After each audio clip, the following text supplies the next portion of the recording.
Do, do, do, do, do, do. Oh my god, did it work? Are we actually up and at 'em right away? On the correct time and everything? Actually, I think I'm 3 minutes late, but it doesn't matter. We're killing it. We're doing so good, possibly. Hello! Hello, hello to all of my friends. What do we got there? Stolen Dance 8539. Hello to you. We're killing it. We're rocking it. All right, let me share this URL to my Discord, and then we will kick off our after party. How absolutely delightful, guys. I gotta say, I loved Wolverine and the X-Men. I hope all of y'all did out there as well. And thank you for coming to me a day early on a Sunday, which I thought was gonna be more accessible. Don't know if it was. And an hour early because I forgot that the Sunday I picked was daylight savings time. By far, the most confusing day to drop this ever. But you know what? We did it, and we're kicking it, and we're killing it. And I hope you can all hear me. And if you can't, that's fine. I'll just cry. All right, let me at everyone in my Discord. If anyone wants to join my Discord, the link should be in most of my descriptions on my videos, or in my bio or anywhere else. Where'd you find X-Men the anime to watch? Online. Can't get it taken down. I need it. I know.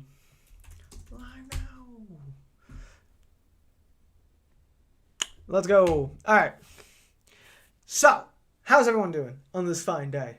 I don't know how many people we got in here, but we have one view. Let's go. 21 viewers. That's is important to zoom out a little bit. Holy, I finally made it to a live, and you know what? We're happy to have you. In fact, we're thrilled to have you, my friend. Where is this? I can see it on OBS, but I can't see it in real life. Okay, I got it. Fuck yeah. Oh, we're killing it. Oh, changing it changes the size on the screen. Well, how am I going to be able to see it? Okay, that works. That's like, yeah. Yeah, we might have a little bit of black bars so that we can get the whole shot in. I think I'm going to watch it if I find it now so I can get any bits that were skipped by it being a reaction. It's a good idea. It's a good idea to do that. We're going to I got to just keep notifying the world. Ooh, I forgot what I was doing. I can't log into Instagram while this is up. I can, I think, if I do that. Yeah, I can. Okay. Now you guys can't see. Can I add to Instagram from my... Only a post. Damn. Well, how's everyone doing? We are live. What's up? Another live. I have no idea. I have no about anything. Don't know much from X-Men than the usual. Listen, that's why I'm here, okay? I'm here so that we can rank our favorite X-Men Origins, Wolverine and the X-Men episodes and characters. We got, here are the episodes, and here are the characters. What are we doing? We're tier listing the show. I do this every time I finish a show, and by that I mean this is the second time ever. I've done it for Evolution and for this. Yeah, and we just vibe. I kind of want it to be in a place that is more accessible, but it is what it is. You can't freeze the screen or go on your phone. The phone is what's recording me. I don't have a lot of fancy tech, but I can freeze the screen, and I did do that. You just didn't notice. All right, we're just gonna start. I hope everyone is having a wonderful daylight savings day. Should we do characters or episodes first? I feel like characters is easier. No, I lied. I feel like episodes is easier because this will help me remember the entire series. Annoyingly, this does not seem to be in order, or yeah. Why is it not in order? Anyway, we'll figure it out. Hindsight Part 2. Hindsight Part 1 is the first episode. Badlands. What are we here? Didn't know about the last time, so first time here, I guess. Well, welcome. When did we start? I kept refreshing and nothing came up until now. We just started at 11 o'clock. It's 11:08. You've not missed anything. Weird. Are you going to watch Wolverine the anime or X-Men the anime? First X-Men and then Wolverine. They're very short little things. We will finish both probably before we ever actually finish Teen Titans. Anyway, we can stop fucking around now. Thieves Gambit is going in brilliant because, of course it is. It's Gambit. In a very fun showing of Gambit. I love this episode a lot. This is the one where you first meet Gambit. He does a heist on the X-Mansion. They're stealing the power dampening collar so they can replicate the technology, which we never really get to see the effect of. Like, I guess in the future, that's why they have it. But I would have liked to see it in the present day. But it's Gambit versus Wolverine. It's a lot of fun. It's Gambit at his absolute shittiest, genuinely. He double crosses the evil lady, and then he double crosses Wolverine just for shits and giggles, and then Wolverine has to double cross him. It's so much fun. That's going in brilliant. Badlands, I'm really confused on what episode. Oh no, Badlands sucked. I remember Badlands. Never mind. This is the peak of Badlands is Polaris. We see old woman Polaris in the future timeline, and we learn that Genosha got burned to the ground. But the other plot going on is that stupid ass Kitty Pryde gives Forge away to the MRD and then is mad about it for the entire time. The episode doesn't make any goddamn sense. It's literally, you see a camera recording Wolverine at one point, never explained. I think it was supposed to come out before the Mojo ep, maybe? I don't know. You have the fucking whole Forge thing, doesn't make sense. Basically, it's what also gives us Rover, which, my thoughts on Rover. No. Badlands, bad episode. I did not care for it. Hunting Grounds is the Mojo episode. This is the one with Nightcrawler and Scarlet Witch in Mojo World facing off against brainwashed Wolverine, because you got to do it at least once. I don't understand, actually. So we have brilliant, good, trash, C, and D. I feel like that doesn't make sense. Brilliant. We're going to change these. Whoa! Why did you zoom in so much? We're going to change these to amazing, great, fine. I guess this will be good. Good, fine, bad, what the fuck. And there we go. Now Badlands belongs in what the fuck, because truly what was happening. Hunting Grounds is cute because it's a Mojo episode. I thought Mojo was going to be a bigger player than he was. It's also a very Kurt and Wanda focused episode, which are usually very fun. I'm between fine and good. I think I'll put it in good. It doesn't leave a huge impact on me, and I think it's bogged down by it being brainwashed Wolverine. Like, for such a fun episode that has Mojo and Spiral and everything, I do think brainwashed Wolverine being the bad guy lowers it from amazing. Now, Overflow, I want to put in amazing. This is the Shadow King and Storm. It's the best Storm episode we've had so far. I don't know. There is the sad thing is that it's really an episode about trusting Emma Frost. But with the with hindsight of the finale, it's interesting to include an episode that's all about proving you can trust Emma Frost when you truly could not have trusted Emma Frost. But it's not super Storm centric, because the idea is that it's Emma coming to save Storm, which, given their history and Emma once stealing her body and fucking Sebastian Shaw in it and everything, isn't great. But the episode itself is a pretty fun time. We'll put it in good. We'll say it lowers a little bit from amazing. Stolen Lives is this show's Weapon X episode. This is Wolverine going back to see the Professor and Sabretooth, and he learns that he used to have a love interest in Mystique. It's fine. It's not bad. I feel bad putting it in bad just because I'm getting bored of X-Men 9 or Weapon X episodes.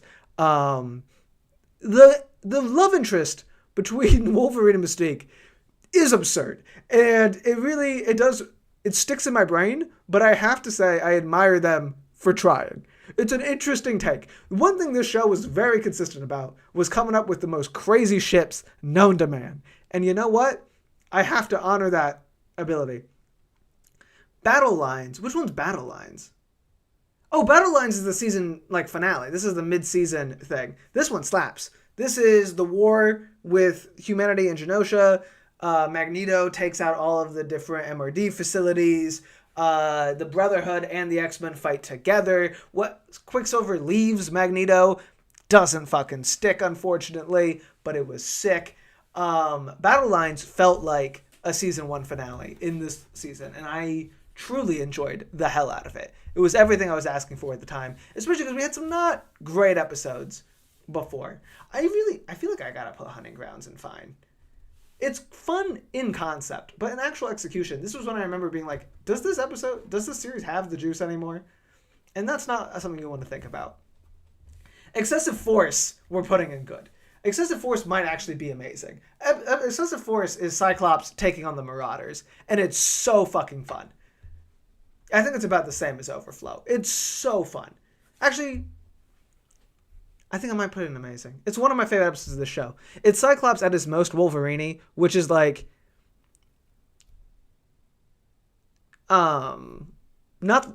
just fun. I don't know. It's not great that it's Wolverine, but I like seeing Cyclops cut loose. I like that Sinister is introduced. I like that it opens with a battle with Harpoon. We get the Marauders in a very real way. Scott is just crazy. The fact it's even called Excessive Force is so funny. The battle with Multiple Man at the end is really fun. It's a good time. Past discretions, buddy, I don't care. Why were there so many Wolverine solo episodes? I know it's called Wolverine and the X-Men, but it says and. This was Maverick and Maverick's daughter. Maverick's daughter's fun. I liked her showing up. Her power was neat. Sabretooth, this might be a bottom tier Sabretooth show, truly. He was terrible in this show. Yeah. Greetings from Genosha. Where did I put that on accident? Greetings from Genosha is amazing. Greetings from Genosha is perhaps one of the best episodes of the show. I feel like I ranked Battle Lines too high. This is more. Amazing's got to have the aura. That's the thing at the end. It's got to be an episode of the show I'd rewatch by itself. And I don't know if I'd rewatch Battle Lines, but it accomplished its goal well. Greetings from Genosha. Kurt on that fucking boat. Kurt showing up to Magneto. Him meeting Wanda, another crazy ass ship. The reveal of the prisons, the great fucking escape, the most memorable thing in this entire series. Also, the X-Men plot going on, the B plot, is Mystique infiltrating the X-Men, which is always a fun time. One of the best episodes of the show. Time Bomb, very good. Nitro as a villain, crazy take, fun as hell. We get to see Rogue on the Brotherhood. We get to see her actually how it works and her dynamic with these people. We don't get to see enough of the Brotherhood in this show, would be one of my critiques. I think they're around a lot in the first few episodes, but then just really fall off a cliff, and you just never see them again. Honestly, after Battle Lines. But this is fun when they were still a presence and they had personalities. And I liked the X-Men fighting with Rogue. Kitty's little Hi Rogue line as she steals Nitro is really funny. The entire premise being that Quicksilver is delivering Nitro to Genosha to impress his dad, and the X-Men are you're gonna kill everyone in Genosha. Hilarious. Wolverine versus Hulk. It's fun. It's a good time. I'm sorry. I know what I complain about Wolverine solos. If they're not Weapon Plus related, they could be a good time. This is basically Hulk versus Wolverine Part 2. And or just a remake. It's the same story, but again, it's got the Wendigo in it. It's got a lot of really good Bruce Banner stuff. Bruce gets to be the hero more than just the Hulk. I appreciated that. One of my favorite episodes. Shield's involved. There's a really genuinely good scene between Nick and Wolverine where Wolverine is oh, do you guys care about the mutant right issue now? And Nick's no. And in fact, I will kill all of you if you don't do this for me. And I think that's crazy to say. Anyway, we got Excalibur, still don't know why it's called that, to be fully honest, but this is Kurt on the boat. It's a very good episode of the show. It's probably, I assume, a lot of people's favorites. I don't know if it's quite on this level to me. It sucks because Greetings from Genosha is so good that I feel like it lowers Excalibur in my head, but this is like true pirate Kurt. And I don't know if that's fair. Maybe this deserves to be amazing. Kurt might just be goated in this show because the fight with Spiral, where he does the 3 swords, is so fucking OP. It's so fun. You get to see all the little kids and Squid Boy. Yeah, the big opening where he's like haunting the ship and taking out the humans who are being mean to him. Yeah, no, that deserves to be an amazing. Future X is a good episode. It might be fine. It accomplishes what it needs to accomplish. It shows us the future. It gives us a presence of the future timeline that we can feel like it starts to have its own arcs, instead of just being the place that Xavier is trapped in. We're introduced to Marrow, we're introduced to Bishop and Domino, the new X-Men. We see the Sentinels. Not enough happens in it. Like, this is my issue with all the future episodes. Is it just like, you had an unlimited runway. You could have done anything. And the only thing they ever really do that's interesting is Old Woman Polaris. Everything else is just kind of like vaguely dystopic wandering. But it's fine. They go into a prison and they break out of the prison in the same episode. Code of Conduct is bad. I don't think it's what the fuck. I think Badlands might be the only what the fuck, because I was so flabbergasted by the Forge plot. But Code of Conduct is probably net my least favorite episode of the show. Truly uninteresting. I thought at first we were going to get Wolverine in Japan. We did not even get Wolverine in Japan. We just got a samurai fight that wasn't even a samurai fight. It was just Silver Surfer being kind of a dick, and then Wolverine stabbing him. End of episode. I don't think we needed this. If I could trade this episode out for a future storyline about future Wolverine, I'd do it in a second. I think that's what it is. It's because the finale focused so much on like, oh my god, look, here's future Wolverine and his team of X-23 clones that have been helping with him, and we didn't get to see that at all. I'm more frustrated that we wasted time on Code of Conduct. Foresight's the finale. We'll get to that in a second. Shades of Grey, good to amazing. Probably just good, because I can't think of a lot of really iconic moments in it. But the hospital scene with that bitch nurse, I fucking hate that woman, who rats her out. And then, despite even ratting her out at the MRD, goes and then tracks her down, comforts her, and yells, "She's in here." Crazy. Terrifying. The Phoenix fully kind of getting unleashed. We thought, turns out it was Emma. The reveal at the end of the Inner Circle, it's a good time. Plus, it establishes Jean so well. I'm really impressed with how this show made Jean Grey a character in like 4 episodes. Like, for the finale to work, Jean needs to be someone we're very attached to. And at least personally, I was. And a lot of that is because, actually, where is Breakdown? Breakdown is, I think, structurally the best episode of this show. It's not my favorite, just personally, but the way they're able to weave together Emma's betrayal, Scott's entire origin, and characterize Jean Grey enough for the finale scenes where we're going back and looking at the same stuff from her childhood in a new light to make sense, is so impressive. I think Breakdown had a lot it needed to be able to cover exposition-wise, and it really knocked it out of the park. Even, this is the one that made it clear that the Phoenix was the thing that took out the world, despite never really getting to see the Phoenix up until that point. And it made it clear subtly. Like, I was like, oh shit, I think I understand what we're building to. Breakdown's amazing. Foresight, again, this is the finale. We'll get to that later. Aces and Eights. This is the other Gambit episode. This is Gambit and Polaris, where he fights Senyaka. This is, like, in Gambit, this one is where he's the most scoundrel.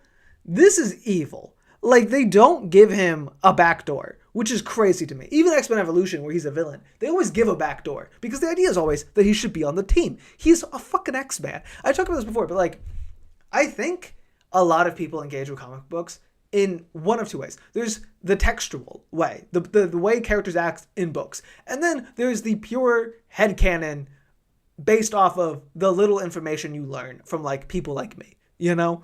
I think a lot of people's understanding of comic characters comes down to a trading card. It is a picture, an image, one maybe line of a fun fact, a description of a power, and a name. And a lot of people have just that information and go and conceive of what they think the character would be. And then confuse that with what the character is. It's funny because I can't count how many times I've had a conversation with someone who's claiming they want comic accuracy and describing something that has never been in a comic ever. They're just describing what they're assuming it is based off that trading card information. And I think if you had that trading card, you would assume, like if you got a trading card that showed Gambit and it said powers to blow shit up, fun fact about him, he's the world's greatest thief, and whatever. You would be like, this must be like a scoundrel who has no home, and everyone is like, you never know if you trust him, and also like he isn't really a hero. He's just there because you pay him well. He's like Jack Sparrow. He's not like that. Like, he just joins the team because he's already with Storm, and then Storm likes the team, and he's like, all right, I'll hang out with Storm. Then he falls in love with Rogue, so he's still there. Is he there because he truly believes in Xavier's dream? I don't know, but he likes the people and he likes doing good. Even before he joined the X-Men, he wasn't like a scoundrel. He was stealing from the rich, specifically. He's doing a Robin Hood bit. Like, he's the guy you can't trust because, yes, he has a shady-ish past, but it exists entirely in retcon. The man is an X-Man through and through. And I think it's very funny. So many people will... God, I'm going to need to leave to go get water. I think it's very funny. So many people in my comments about this video were like, that's how Gambit always is. He's always, you never know whether he's going to be good or bad. You do. You truly do. He's been bad. Ooh. Whoa. Mim Maximo sent 100 ARS. I don't know how much that is in dollars, but you know what? Thank you. Thank you very much. Question, you going to watch Wolverine anime or the X-Men anime? I asked because I need to watch it first. I'm watching the X-Men anime first and then the Wolverine anime. And you can find them on Internet Archive. But anyway, all of that to say, usually when you present him as shitty, there's always a backdoor to show that he's a hero. Thieves Gambit even kind of gives it. Like, him letting Wolverine go with the collar is kind of that backdoor. He's like, all right, you win this round, guy. Aces and Eights, there's no backdoor. He just screws over Polaris, and that's the last we see of him. There's not even an implication that he actually liked the girl. He's crazy in this. But, so that keeps it from amazing. I think it's good.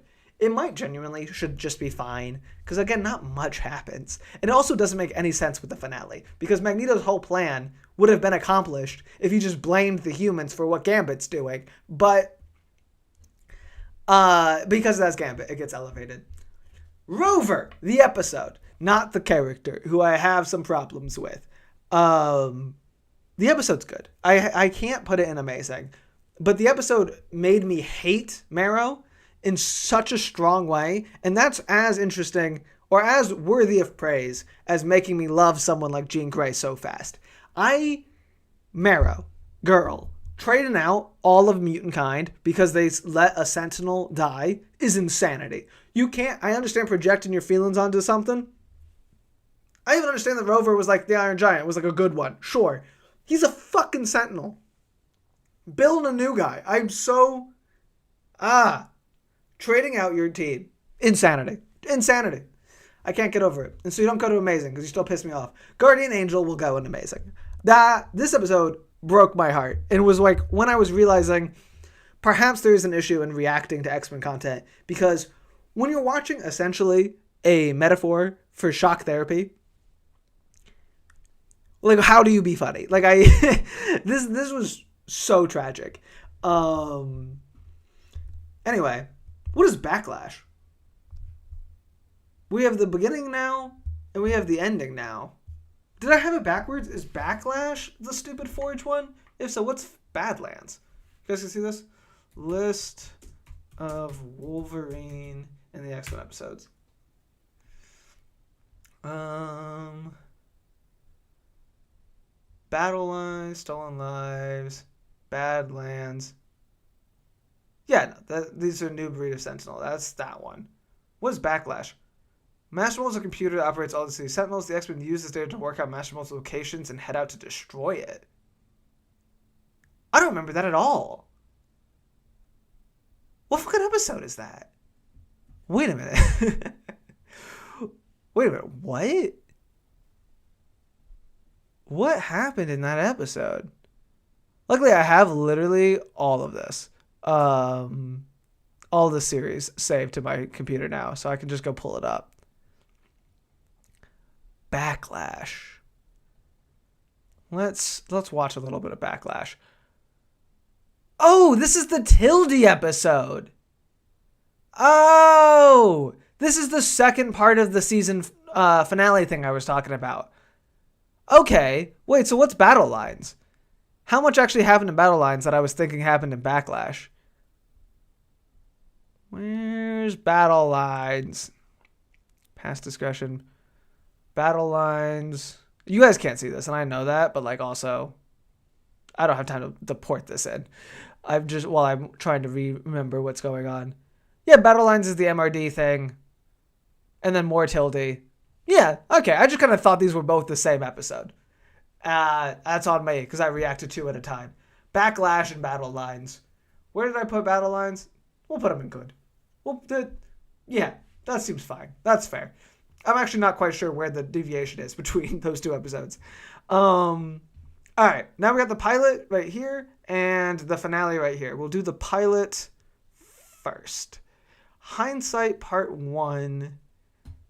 This is the real pilot. This is the very first episode. Logan and that weird family. Not weird. That's just mean for no reason. Logan and that family. Very Logan the movie-esque. He wakes up. They help him on the side of the road. He wakes up. He stays with them for a little bit. It attracts the human bigots. The bigots take them captive. Wolverine has to bust them out. It's a good episode. It's a very strong pilot. Hindsight Part 2 is the Rogue ep. This is the one where she joins the Brotherhood. It's basically just Days of Future Past. They go to stop the Kelly assassination, but accidentally it looks like they're going to do the assassination, and so then everyone hates the X-Men. I'm going to put it in fine, just because, again, I don't... It's more mechanical. It's very much the middle of this story. And it's like, all right, we had to establish that Rogue is here and mad. Established. Got it. Hindsight Part 3 is the attack on Genosha, where we reveal that Xavier has been there and Magneto's put him up in a penthouse the whole time. That's a fun app. I like that. All right. Finale. Foresight Part 1, Foresight Part 2, and Foresight Part 3. This one's going to be a little harder to remember what exactly occurred in each. I will go ahead and say Foresight Part 3 is going in amazing. I was blown away with the way this series ended. The synthesization of Emma Frost and Jean Grey's arcs across Days of Future Past and the Morrison run, respectively, is insanity. I always love when you can tell that people actually read the damn books. Because when you can...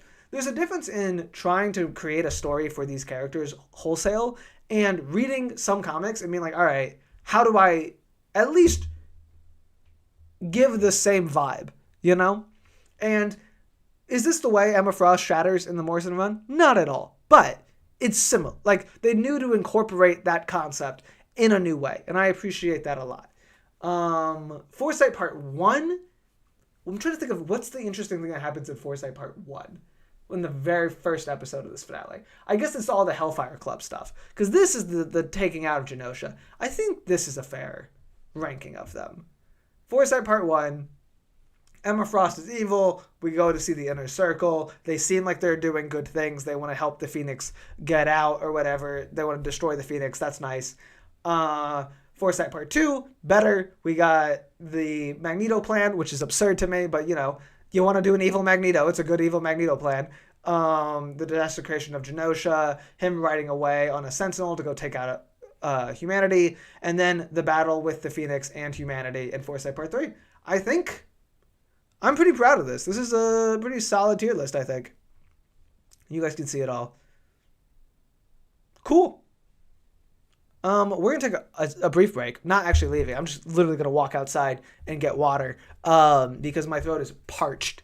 And you can all just chat and hang out while I do that. It should take literally a minute and a half. And then we'll get back and we'll do the character one. Exciting. Alright, see you in a sec.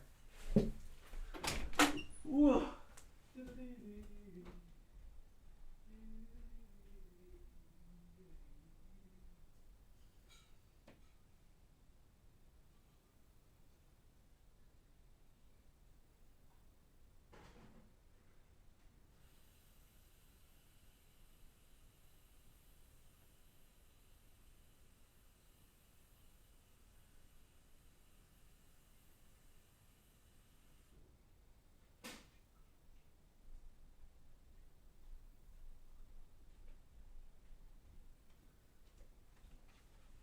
We're back. Oh, I had 140 viewers before I left. I have 141 now. Let's go. Whoever came and stayed, I love you. Oh, we went down to 136 immediately. Fuck all 5 of you that didn't want me here. I can say that because I left. Anyway, hi. A little bit of brand traderism. I got my DC Vertigo water bottle. But it's a good water bottle. This might be my favorite water bottle I've ever owned. It holds like an entire Brita of water. And I know I must sound like the most boring man alive that impresses me so much. But it does. It genuinely does. Alright. Let's do this. Wolverine, we gotta get to you at the end. I feel like we'll come back to Wolverine. Because the whole episode revolves around him. Or whole series revolves around him. We'll start... Maybe we'll do it backwards. Can you see the bottom? Not as well. So yeah, we'll start with the bottom. Oh, well now you can see everything. How handy. We got Charles Xavier. This is a good showing for Charles. This is a genuinely good series for Charles. He seems so much more capable than usual. And... more interesting. Like he has a whole storyline unto himself that is about how sick he is. He is bad at it. He's not doing great work. A lot of people keep dying, and the core piece of information he gained, which was that the Phoenix raised the Earth, turned out not to be true. However, I will say, I didn't figure this out till I was editing, but the shots of Genosha getting taken out by the Sentinels are the exact same shots from Polaris' story in the earlier series. It's just with Sentinels instead of the Phoenix. So I guess the idea is Charles successfully averts his future, but everything stays the same because Magneto just does the exact same thing, but with Sentinels. What I'm confused about is how Magneto wasn't going to do that to begin with. I guess the thing is, the big change Charles ends up making, the truly only reasonable change, is that he convinces Kelly to back out of the war. So Magneto has to replace Kelly for his plan to work. And I don't know if I can really rank him that high then, because that's the easiest part. He just had to show Kelly the future. But he is able to hold a whole... Like, I was rooting for a Charles Xavier episode at some point during this series. I said out loud in my reactions that I wanted more Charles Xavier content. And that is impressive. I think you're not an S character, but you can be an A. You can be an A character. Bobby in this series, I feel like never materialized, if that makes sense. Like, he's there. I feel like he never had a done to do. This is where it's fun ranking this in comparison to Evolution, because I think story-wise, I like this show more. And on a purely episode level, like, if you look at this, the Evolution tier list, I don't think was this good either. And, like, this is a pretty high bar for fine. I think on a purely episode level, I liked this show more, and I think the story of this show was more put together, but the characters are definitely better in Evolution. And part of that's just having time to breathe. Like, Evolution having 4 seasons compared to this one having 1 is a notable difference. But I am just like, I don't know, man. Bobby showed up. He was kind of fun. He had a few lines with Kitty, that were interesting. And that's it, really. Really, his biggest showing's in the Nitro episode, where he freezes like a ice running way for them. I sure hope he looks at the unused content for later seasons. I will. That'll be the next thing we do. But that's like it. So I feel like I can't rank him that high because he never did shit. Kitty in this series is atrocious. They made Kitty Pryde terrible. And I like Kitty. I want them to be very clear. I love Kitty Pryde. But it's not even a matter of like sidelining her. She is one of the new X-Men, like the younger X-Men characters that does do things. They're just the stupidest things. Why are you giving Forge away? Why are you lying to the little girl and saying that the MRD is just not going to show up? Why are you not believing the little girl about the MRD? Like, why? What are you doing at any given point? The very first thing we see of Kitty Pryde, she's on her way to Genosha, and then the X-Men come pick her up, and she's like, about time, and jumps in with the X-Men. And then 2 episodes later, when she's talking to Kurt, she's like, why would you want to go live on Magneto's little cult island? Girl, you were going there. It's like they forgot that she had been involved every episode.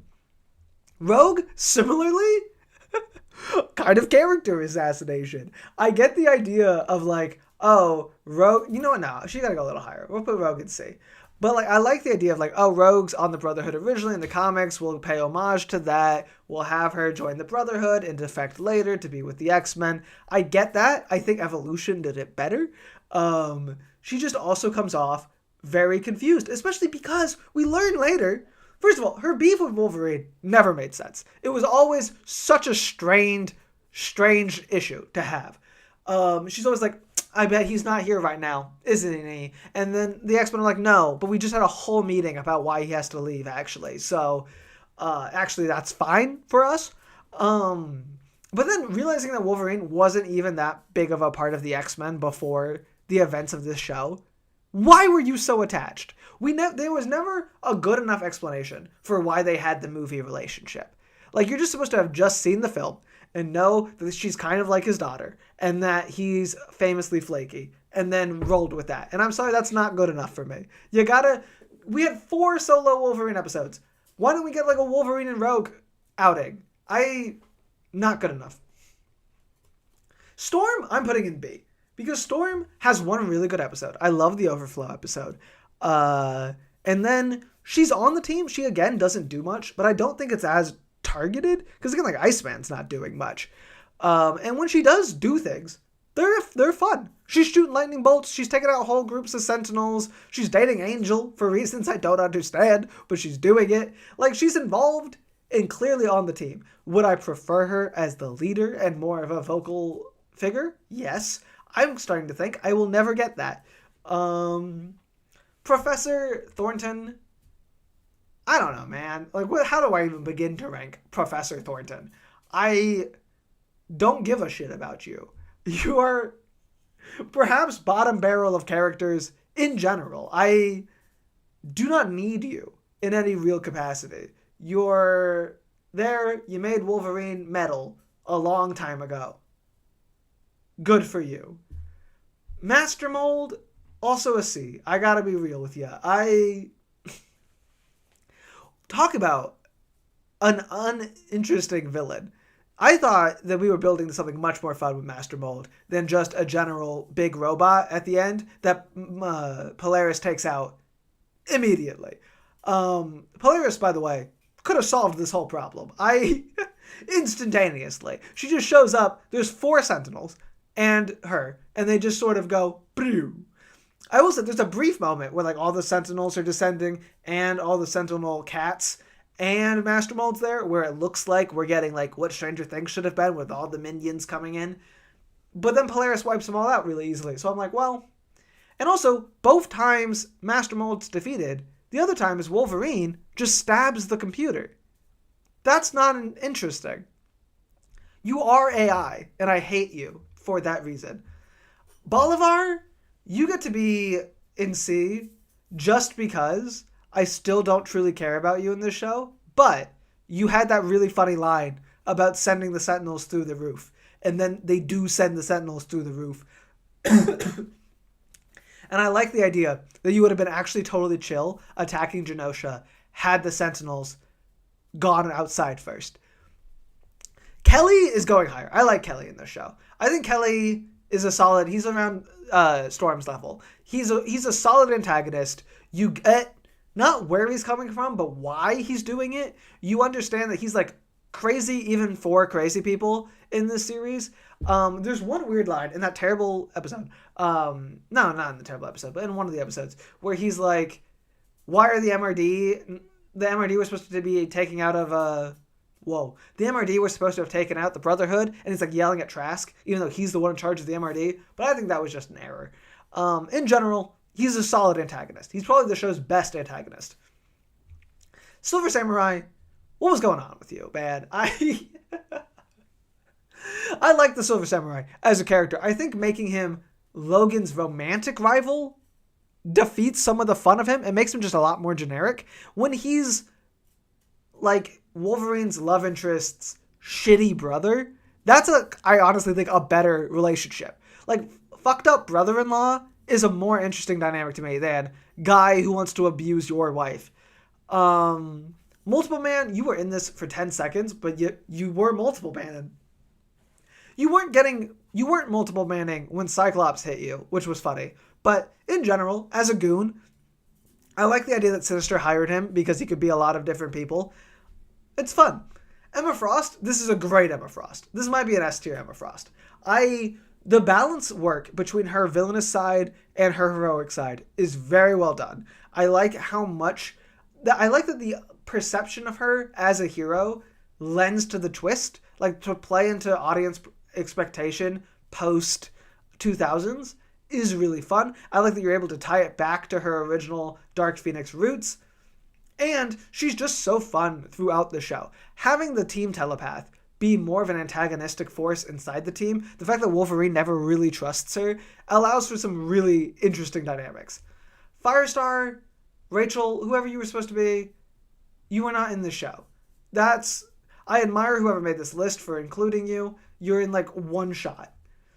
Psylocke, you're fun. I feel like I can't put you too high because you're also only in one episode. But I like the one episode. So, yeah. Honestly, I feel like I should just put Kelly here. And then this is more fair. Psylocke, yeah. The one episode where she's like the rival telepath to Emma for the Brotherhood, I wish we'd stuck with that. I wish the Brotherhood had gotten their own like diva telepath. That was fun. It was a cool dynamic. It was cool when they were fighting. I wish you had gotten to use your psychic knife at some point, but it is what it is. Nick Fury, again, you show up, you do your role. I like his dynamic Wolverine in the one episode. I like that he shows up, and he's not like fully for the mutants. He's not fully against either. He's just truly like, the government's going to exploit who the government wants to exploit, and it turns out that's a bunch of Canadian cannibals. Nitro, similarly, he's fun in his one episode. He shows up. He's a fun little, I guess not even antagonist. Problem? Conflict? Issue that they have to deal with. Him begging Rogue to like let him not go to a populated place is really funny. And him being like, dude, you know they're taking advantage of you too, right? It's really good. I like him a lot in his little episode. Hulk, I'm putting Hulk higher just because I like Hulk more as a character. He showed up. He was everything I wanted Hulk to be. Bruce Banner got a lot of the showtime. I always like when a series remembers Bruce Banner in general. I like when the Bruce is allowed to be a character beyond just the Hulk. This is my biggest issue with Avengers Earth's Mightiest Heroes. I need Bruce if I'm going to see the Hulk. Vanisher, I weirdly really liked Vanisher. I could get behind Vanisher. He's not important enough, I think, to go higher. And I don't know enough about him in the comics to really like relish what they did with him. But like, he's fun. He's one of my favorite of the like goons. Not goons, but like regular X-Men in the future timeline.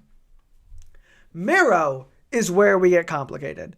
Why are you going backwards? Because I'm going to end with Wolverine. See, that's how this works.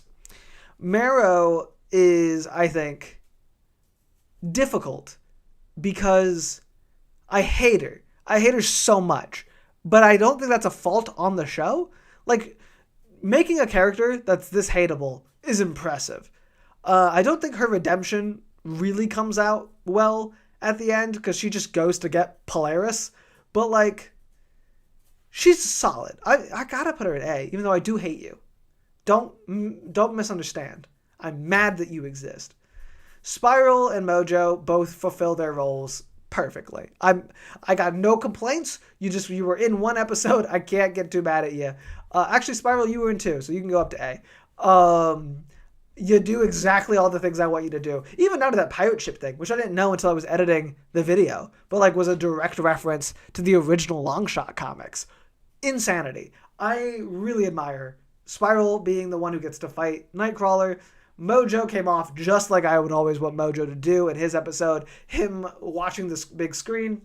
I loved it a lot. Sinister, you're a fun villain. I think you get bogged down by the fact that you were definitely supposed to be the big bad in season 2 along with Apocalypse.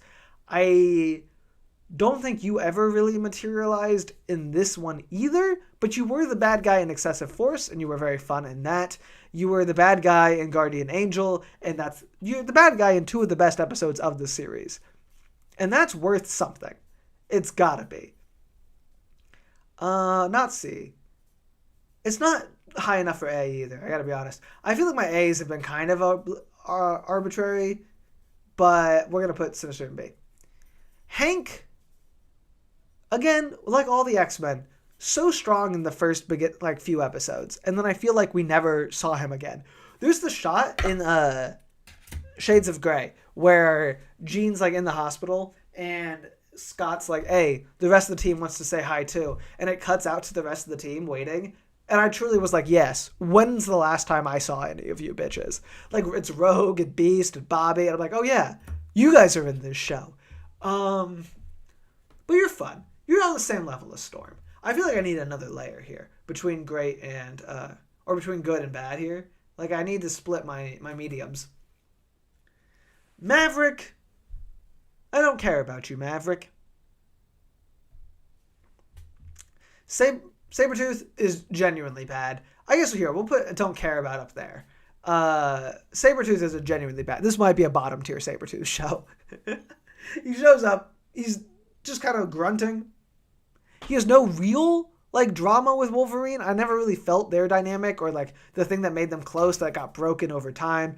The one interesting thing is turning him into Wolverine's handler, so he has more of a direct impact on the horrors that Wolverine did. That's an interesting idea. I don't think they do enough with it. They don't even let him really claw people. They give him a big-ass gun for some reason. He was not menacing in the slightest. Domino, I liked. Domino's going to A. I liked her so much because I thought she was Mystique. But she was not Mystique. She was just Domino. And she's as the morally good one on the Brotherhood is very interesting. I like her trying to talk to Rogue and be like, no, we are doing what's right. We have to do what we need to do. Her luck powers never really come up, but, it's because she was supposed to be a Mystique. It's a good time. The rest of the Brotherhood are going to land somewhere in C, B, or A. Toad, you never did anything in this one. I'm sorry. You're fine. You're not terrible. You don't offend me, but you don't do anything. Blob, you actually truly don't do anything. Blob, this single still has more personality from Blob than the entire show did. I don't know where they got this from. Blob, such a good character in Evolution, such a good character in the books. Why does he just not do anything? And his voice is too deep. Avalanche, you go into B just because in battle lines, you, were so weirdly moral and protective. He allowed himself to get shot for Domino, which was interesting. He was taking out whole Sentinels by himself, which was really fun. I don't know where that guy came from or where he went, but I liked it. Pyro, I don't remember being in this show. What episode had Pyro in it? Oh, he's one of the Acolytes. He's on Genosha. That's what that is. Also, where's my boy Sunyaka? Wait, what the fuck? Of all the Acolytes, you just include Pyro? Even, Wallaby White Sydney, what's his name? Seamus Mellencamp, the Monster Man.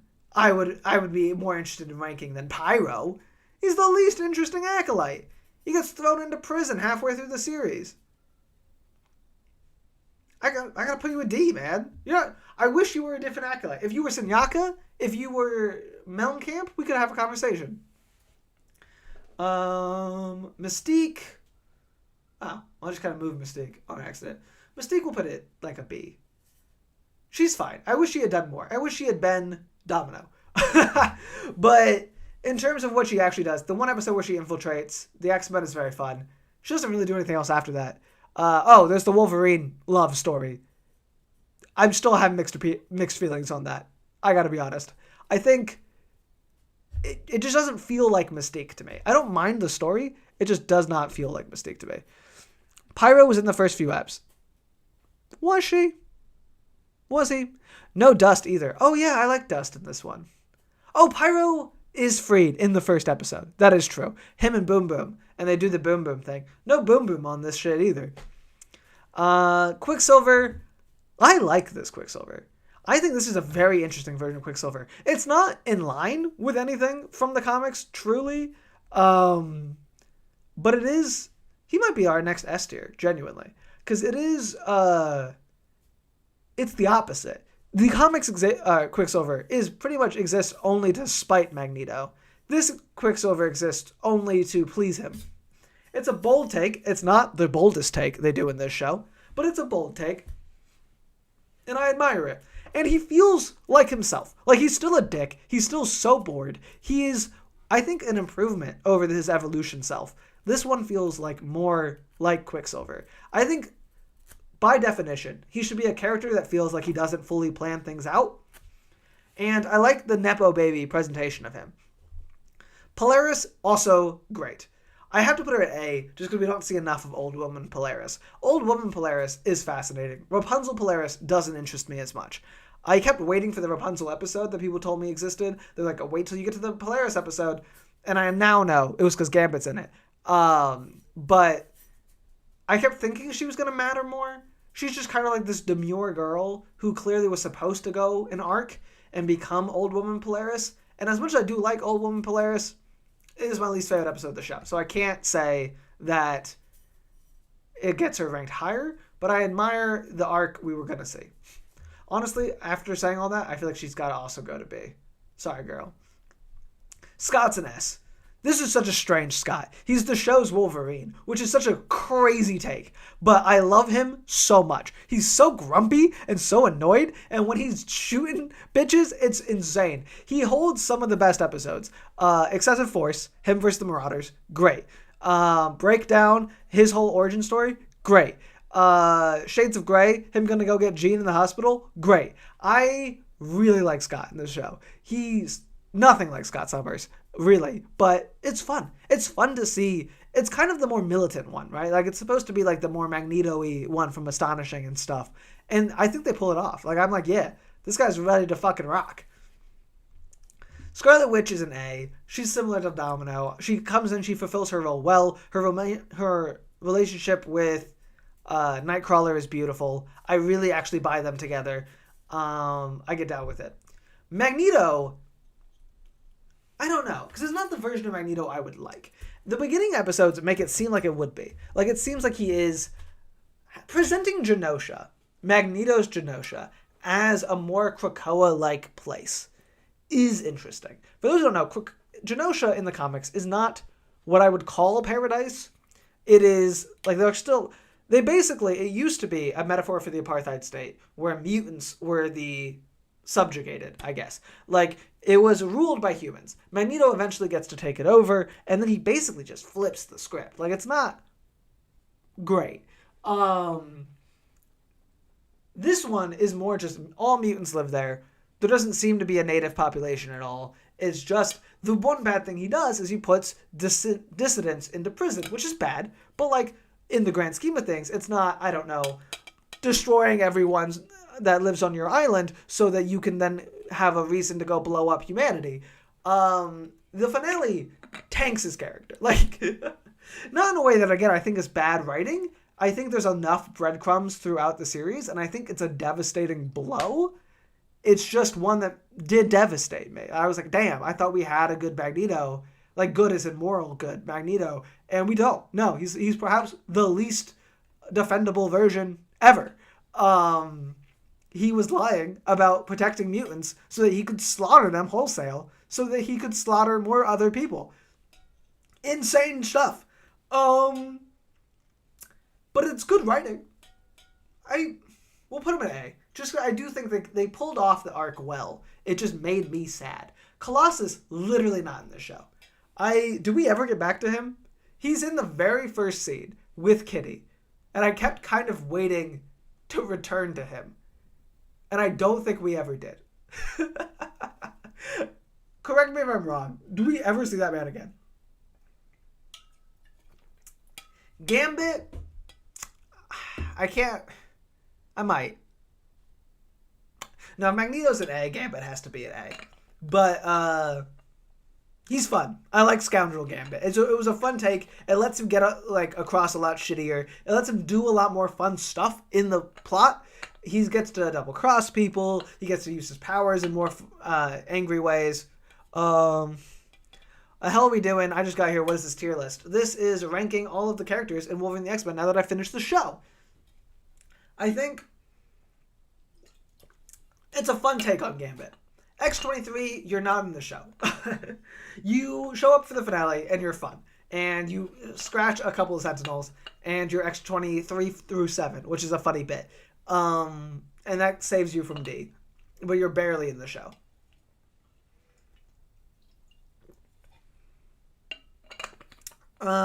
Bishop. I like Bishop. He feels like Bishop. He's doing Bishop-y things. To keep him solely in the future is interesting. Like, he must be, 16? How was he born in Sentinel camps? Why does he look like such a grown man? Only 20 years passed. But he's fun. He serves as a good leader of the X-Men. I get behind this Bishop. I feel like I want to put him more towards upper B. Wherever Storm and Sinister and stuff are. Because I don't know if I put him on the same level as Xavier.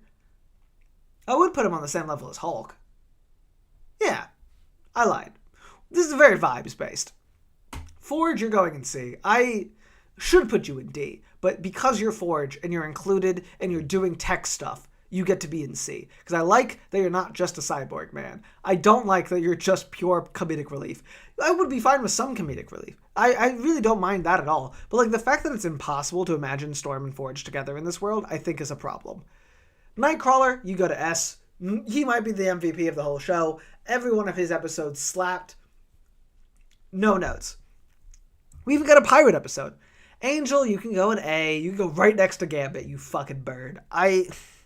You're lucky you got your one episode. No, but even before that, making really what it is, I wish his dad was here. Because his dad would be an S tier character. Warren Worthington Jr. in this show blew me away. He's despicable. But the contrast between him and Kelly is so fascinating. And looping Warren Worthington Jr. into the government plot, making him a donor of Kelly's, making the Worthingtons create the cure, shit like that, looping all of those plots together through Angel was very smart. And I liked Angel serving as a sort of double agent, where he was doing the good billionaire shtick, using his money to help mutants covertly, and was actively had intel on Kelly through his father. I liked all of that a lot. Ironically, it's when he joins the X-Men that he becomes less interesting again, but then he has a very good episode with the Archangel thing. I feel like he's another character who got a little fucked over by there not being a season 2. I imagine he would have been a lot more important as Sinister became a lot more important. But overall, you're still a pretty good guy. Jean's going in A. Jean I was very impressed with. I think they managed to make her go from fridged girlfriend to real good character in the course of maybe 5 episodes, and I really appreciated it. Wolverine, to cap it all off, he's got to be an S. This is a good showing for Wolverine. It's not what I thought, which was that he was going to just be Hugh Jackman, and this entire series was going to be movie synergy. He feels like comic book Wolverine. He's got the grunge and the grit, but he's also got some heart. And he does feel for his team. He wants to be a hero. I think that's a thing that people forget about Wolverine, similar to Gambit all the time. Wolverine wants to be a superhero. He, in fact, loves being a superhero. He serves on all teams, every one of them, sometimes simultaneously. He is so superheroic. It's kind of insane. And I hate that we've relegated him to like the lone wolf. It's kind of like Batman. You ever see that? I think there's like a movie or something that's like, Batman's like, I work alone. No, you don't. Famously. Wolverine famously loves people. Does he go out on his own sometimes to do his own Weapon X shit? Sure. But he's a team guy. I think I mentioned in this episode, even, like, he's recruited from a team to be on a team. He's not some wanderer who managed to luck into joining the expansion like almost every adaptation, including this one, presents him as. He goes from team to team. But in general, I think this was really good. And I did like the flashback of him, because that's when he's acting more like the Wolverine you'd expect, and also more like early Wolverine. Like him just hitting on Jean in front of Scott's face and all that. That's all very fun too. I think it's a genuinely good showing for Wolfie. And he's able to carry a show, which is impressive. I feel good about this. I think this is a good tier list. Cool. All right. How long have I been live? Only an hour. Well, this is supposed to be an extra long live. What else do? But I actually went live at the correct time today. So what else do y'all want to do? We can look up the stuff that it was supposed to be for next season. I think I looked at some on accident last after party, actually. But, well, hold on. Ah! No! Wait! Oh, good. It saved it. Save. We don't need it to be that fancy. I will screenshot that. And I will screenshot this. And then we'll have them. And then you guys can see that I'm reading Gambit, because of course I am. What was I going to do? Wolverine and the X-Men Season 2 art. Season 2 concept art for Jean and Scott. Man, I missed this show. Alright, so Jean in her more normal outfit. Oh, let me zoom out so you guys can see it. Now that we're not doing that. We got Jean in her more normal outfit. I don't love the 90s fit for Wolverine or in anything, genuinely. But I guess she can't be Phoenix, so at least she joins the team. Scott looks the same. Oh, he's in his 90s outfit, I guess, instead of the astonishing outfit that he was famously in this show. That's interesting. So I guess in the new season, he would have been more like normal Scott. That's a fun concept. Yeah. Hold on, let's see if this loads. Oh! We'll talk about that in a second. Yeah. I guess in the new version, he would have been more like his normal self. I would have liked to see that. Is he barebacked? Wait! Buddy, where's your shirt? What? Wear a shirt! This is crazy. Just because it's the apocalypse doesn't mean you can go around shirtless. Your son is here. Speaking of which, Cable looks fun. I would have liked to see Cable. It makes sense to save him for the Age of Apocalypse storyline. Deadpool, also very fun. I don't know what he would have been doing. Probably another fucking Wolverine solo episode. But, hey, always love to see Deadpool. What else we got?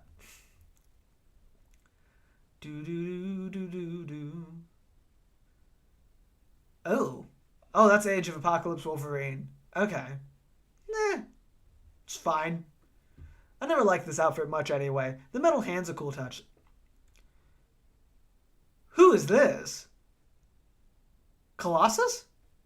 You look very familiar.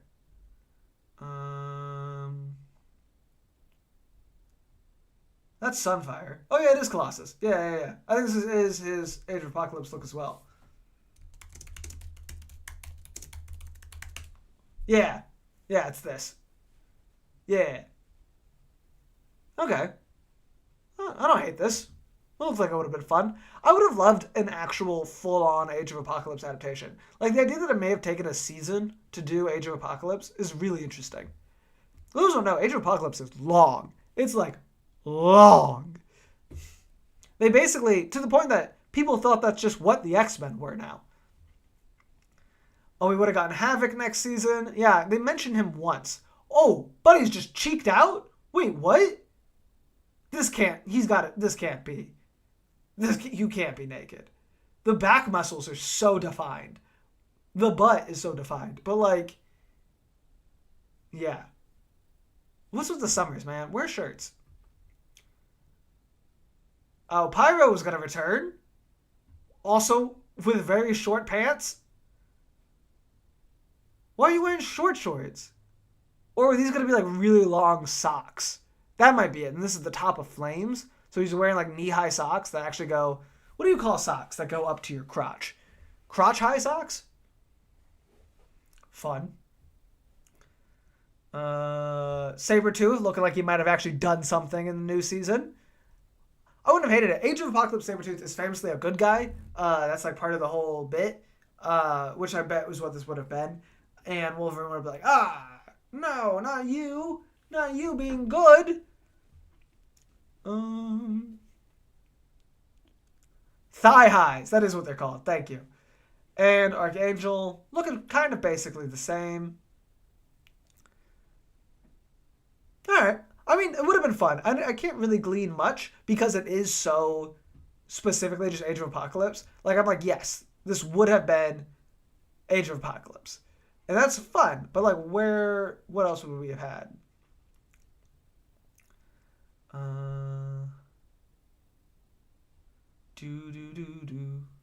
Is there more here?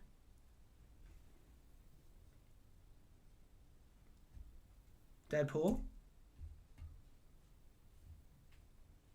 Let me leave. I don't think I've seen whatever this is. Whoa, the loading. Oh, that's Scott again. Okay, what's this one? Jesus. Oh, Nemesis.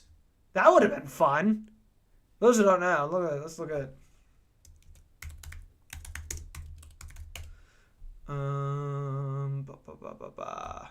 Nemesis. He used to have a different name. He used to have a different name. But, you know, we don't talk about that. That was very fun, though. He's Apocalypse's son. So, again, makes sense he'd have been there. Can I get an Apocalypse design? I know he was at the end of the series, but, like, come on. Why has this guy got tree shit? Oh, this is Sunfire. This would have been sick. I wonder if Sunfire would have been his herald, like in the comics around this time. When Gambit was death, he was famine. No, see, I don't think this is like the Havoc one. I think he is shirtless. They're drawing his abs. I think he's meant to be shirtless and wearing a fucking belt. Scott, you whore. Timmy of AK4375, thank you for donating $5. An interview with the show's executive producer Josh Fine about season 2 is archived on GameFAQs. I don't know if I want to read a whole interview right now, but I'll look it up. Because you sent me money. GameFAQs, Wolverine, and the X-Men season 2.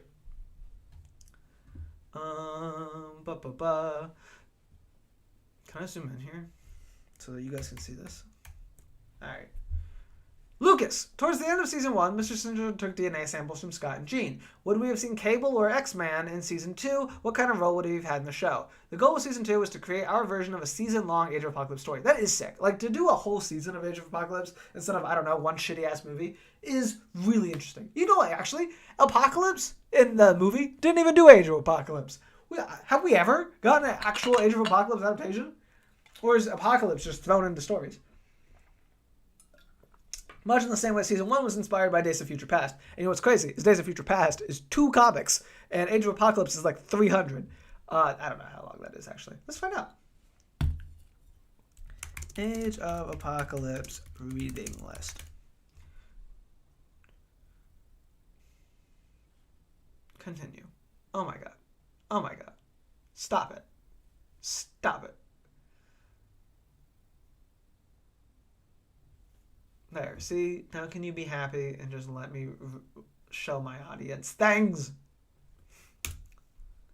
Okay. Age of Apocalypse is this long. That was part 1. Oh, wait, what? Yeah. Okay. So these are part 1 through 4, actually. It's this long. A lot more than 2. Oh, Age of Apocalypse is a complete event.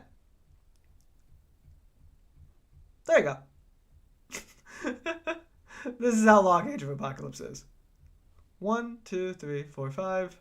By 1, 2, 3. Gambit and the Externals kind of slaps. I like that book. 4, 5, 6, 7, 8, 9. Was that 50-ish? It's 50 comics long. Way more than 2. Yada, yada, yada. Cable and X-Men were obviously very connected to that storyline in the Age of Apocalypse world, so your guess is correct. Oh! Wait! I wonder, who I thought was Future Scott, who has like the hair over his eye, if that was actually X-Men. That may have been Nate. And that's why his shirt's out, or his chest is out. That might be it. That would actually make a lot of sense. Because if there's one guy who does not like wearing shirts, it's Nate Gray. Oh! That's sick as hell, actually. I bet they gave him the visor just to like emulate his dad. Oh! Okay, I'm more on board now. That would have been sick as hell. We have some plans for Cable, even on design, although we were still hammering out his exact role in the show. How is Emma Frost's return going to happen? Who said Emma is coming back? This was actually one of the coolest things we had during development. I guess I'll give you this one. Huge spoiler ahead that doesn't matter anymore. Sad. The thought was just that as Emma shattered and released the Phoenix Force into the ether, she was able to reach out and implant her consciousness on Jean. Through the beginning of the 2nd season, we were seeing very subtle hints about this, showing a few of Emma's mannerisms. Oh, so they got like far into making this. This is crazy. Memories and knowledge seeping into Jean's thoughts and actions, similar to a rogue Captain Marvel beat. Ultimately, we planned to show Jean realizing what had happened, but deciding to keep Emma repressed, imprisoned essentially in her mind, until some critical moment where Jean would finally realize the need for Emma to help revive her? That's crazy. Jean would have been messy. I would have really liked that. One of my biggest beefs with like adaptations, especially like Storm, Jean, characters like that, get boiled down to like the nice one very often, and they're not that nice. I would have loved to see Jean be a bit fucked up. We were also planning to pay homage to the memorable scene of the comics of Beast rebuilding Emma's shattered diamond form. I knew it was from the Morrison shit. Would we ever see Professor X come out of the coma? Yes, this was planned for the beginning of the season 2 finale with some complications. Oh, I bet he would have been possessed by Apocalypse. I see your shit. How would the show's Age of Apocalypse differ from the iconic comic storyline? The comics treated AOA as an alternate present, should Charles Xavier have been killed before forming the X-Men, rather than as a possible alternate future. Part of our task as adapting the story was figuring out which elements to pull into our present-day storyline and how we were building towards this dark future. Greg Boyd and I also did a lot of work fleshing out the details of that Age of Apocalypse future, including, amongst many other things, how and where the Infinites were created and how Apocalypse was using them to exercise an iron fist over the world. Fascinating. Besides Havoc, Deadpool, and Magic. Ooh! Magic? We'll look up her thing later. Which were all announced to premiere in Season 2. Were there any other new characters we would have seen in Season 2? To quote Emma, yes, many. I hesitate to dive into all the other characters that would have appeared, but I don't think it'll do anything other than make folks angry or more depressed that Season 2 isn't happening. But I'll give you a few because I'm cool like that. Nemesis, who we've seen. Sunfire, who we've seen. Unis the Untouchable. Crazy pick. That's an old 60s villain. Insane. I have to imagine. Interesting. I wonder who, because it seems like they were still going to do a split. So it would have been most of it in the present day, and then the future Days of Future Past storyline would have become Age of Apocalypse. So not actually a ton of Age of Apocalypse. That makes me kind of wish that the Cyclops was Cyclops, and he still may have been. I don't know. Because I would have liked to see more of the X-Men that we know in the future storyline. But giving Apocalypse a son, Like, doing Nemesis at the same time, they must have spent more time in Age of Apocalypse than they did in the present. There's just so much stuff having to do with that future. Let's look up Magic, Marvel, Magic, Wolverine, and the X-Men Season 2. Oh, another thing! Xavier's Complications equal Onslaught for Season 3? Ooh, maybe! I was thinking there's a thing in around-ish this right before the Morrison run where Apocalypse kind of like possesses Scott, and that's what I was thinking it was about, but it may have been Onslaught. That's a very good catch. Magic, a shitty-ass picture, but okay. I mean, that's not really giving magic to me. That's like a Bratz doll, but, it's fine. Cool. Well, disappointing, but cool.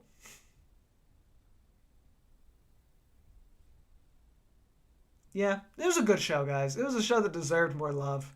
I wish it had gotten it. I don't think we're ever going to get a Season 2. But,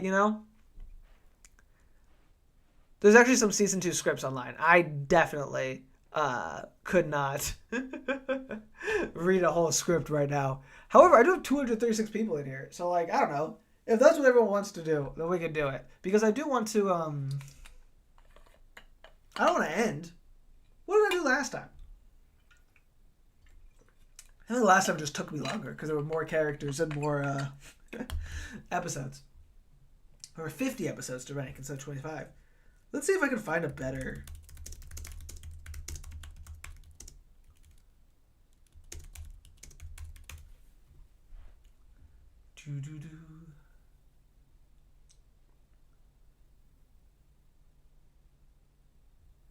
Wait, what about just an X-Men tier list?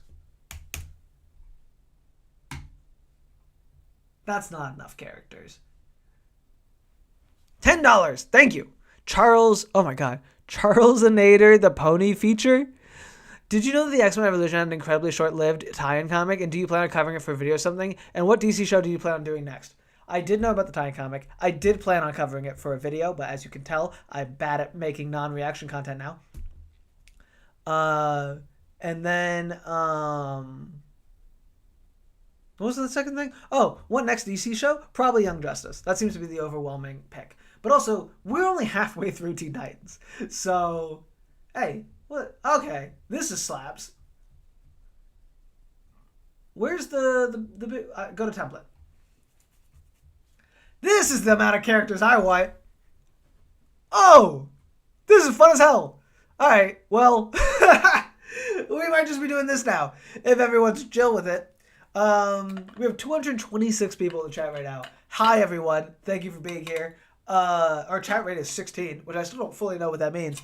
But I want to rank like 700 goddamn X-Men characters. And so I'm going to. And I hope you enjoy. Okay, real quick, we have Ugh, Young Justice, woo. Excited to see Young Justice eventually. Ugh, Young Justice. We see a wide range of takes. All right. Again, I feel like I got to do, you know what, actually, because it's comic version, a lot of these are going to just be personal takes right immediately. And you're just going to have to vibe with me, all right? Xavier, he's iconic. He's important. He's the very necessary man. I like when you fuck off to space. We're going to put you in B. We're going to put you in B solidly to start off. Magneto's an S. I don't know why it's 60s version Magneto, but like, come on. It's Magneto. He's one of the best villains ever written. Cyclops, you're an A. Jean, you're an S. Beast, you're in fucking D, bitch. This is going off likability. Now, I've decided. Sometimes, maybe I'll consider narrative potential and weight. But now, Beast, you're a good character. Your fall off is fantastic. Ben Percy Wolverine that shows Beast descending into full villainy. Beautiful story. Fuck that bitch. Are you going to be watching Avengers Earth Minus Heroes next? Next? No. I think eventually. But I have a lot of X-Men to work through. Both literally and figuratively right now. Yeah, but we're going... This is so many characters. I can't do a rant for all of them. So we are going to this is going to be very immediate thoughts, word association based. Iceman, I think, is the most middle ground mutant that's ever existed.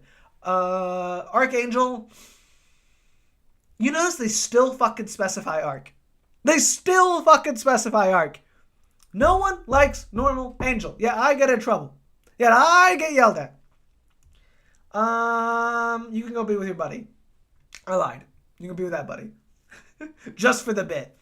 Comic Vanisher? Who gives a fuck about you? You're such a weird little man. Comic Blob? It's so funny to use the 60s pictures. Because I'm thinking of these versions now. And, you know, like, I should be thinking modern versions too. But I see that Blob, and I'm like, fuck you. But I like Blob. I like him. We're going to go put you in B, Blob.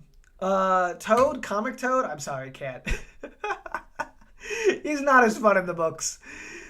Comics Quicksilver is pretty damn fun. We'll put you in B. Comics Namor, B. Scarlet Witch, you can be an A. You're an iconic enough person. Mastermind, you're a good villain. Love the context you put on reactions. I would love to watch you react to some anime, like To Be Hero. I imagine that was... No, I don't know what To Be Hero is. X, it has such an interesting world concept. I think you would genuinely enjoy it. I will put it into the rotation. I've never heard of To Be Hero X. Actually, we'll look at that right now. To Be Hero X. 1 season. I love you, Casual Time Machine 6536. Everyone always recommends me series that have like 500 episodes, and I'm like, yeah, this is what I'll do for the next 6 years. How long are you? 24 episodes? That means it's the same length as Wolverine the X-Men. This is solidly an option, I will say. I have an idea for what the next Wednesday series is going to be. I don't know if anyone will watch it. And if no one watches it, I might give up. And if I give up, we'll do this one. I will also see if the anime crowd eats me alive for X-Men anime. Unis the Untouchable, I truly don't know enough about. He's a 60s villain. So you're going down there. Sorry, buddy. Actually, you could go back there with Vanisher. Juggernaut, fucking S tier. Love Juggy. Sentinels, S tier. Mimic, you can go and C. You're mid. Banshee, you can go and B. Candy Southern, oh my god. Cerebro Heads, don't yell at me, okay? You're better than Angel. I'll put you higher than Angel. Larry Trask, you're cool in Sentinels. This is the mutant son of Bolivar. You can go up into B and C. Mesmero, you can be in C, but I do like you. Polaris, I do like Polaris these days. Again, the 60s pictures are throwing me off. I gotta remember. No, I can't in good faith, but I'll put him in A. I gotta remember it's all of them. It's the whole era. We'll put you in B. It sucks too because like it's starting off with the famous characters, then I'm gonna get down here to Granny Smite, and I'm gonna feel really stupid putting Granny Smite in the same spot as Beast. But you know, whatever. Havoc, you go over there. The Living Monolith, I don't know enough about you. Sauron, I'm sorry, your bit is funny, but like you're a Dino Man. Brainchild is hilarious to be included. I can't in good faith put you higher than Sauron, but know that I do like you more. Sunfire, you're fine. Multiple Man, you are fine. Actually, Jamie can go in A. Storm, you're an S. You're an S. Go up there, Storm. Wolverine, you can't deny. Comic Wolverine, one of the best characters. Nightcrawler, you can go with, you can go with A. Colossus, you can go here with Iceman. Thunderbird, you died too early, my friend. I'm sorry. I feel bad putting you in F, but like you do die very fast. Actually, you have to go with F. I'm sorry. Krakoa, the Living Planet. What a wonderful. Anytime before 2019, you would have been an F for sure. But we'll go B. Moira, post retcon, I think is a wonderful character. I think she was great before too, but I really like post retcon. Black Tom, love me some Black Tom. Peeper, you're fun. Lalandra, Xavier's space wife. You go be with your husband. Eric the Red, because I had to read every Eric the Red appearance for my Eric the Red episode of Rejects, which was my first like real YouTube video, has a special place in my heart.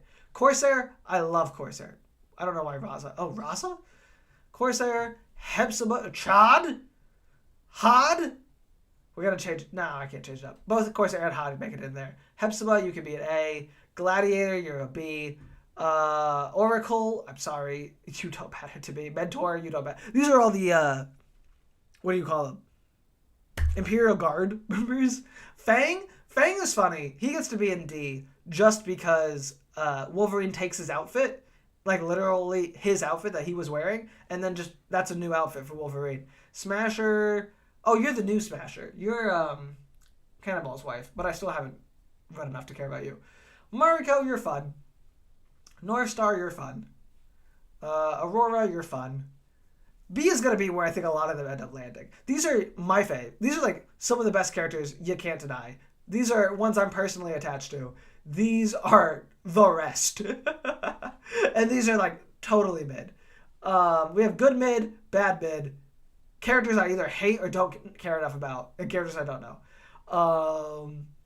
Beast and Archangel being here, as I predicted, is already getting stupid. But you know what? I said it, so I'm sticking to it. Proteus, Kitty Pryde, Raza Longnight. I do like Raza.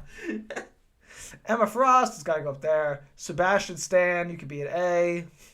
Sage, you could be in B. Harry Leland, my goat, B. Donald Pierce is probably my favorite of the Hellfire Circle. Stevie Hunter, underrated human ally. Dazzler. Amanda Sefton, my favorite of the ex-girlfriends.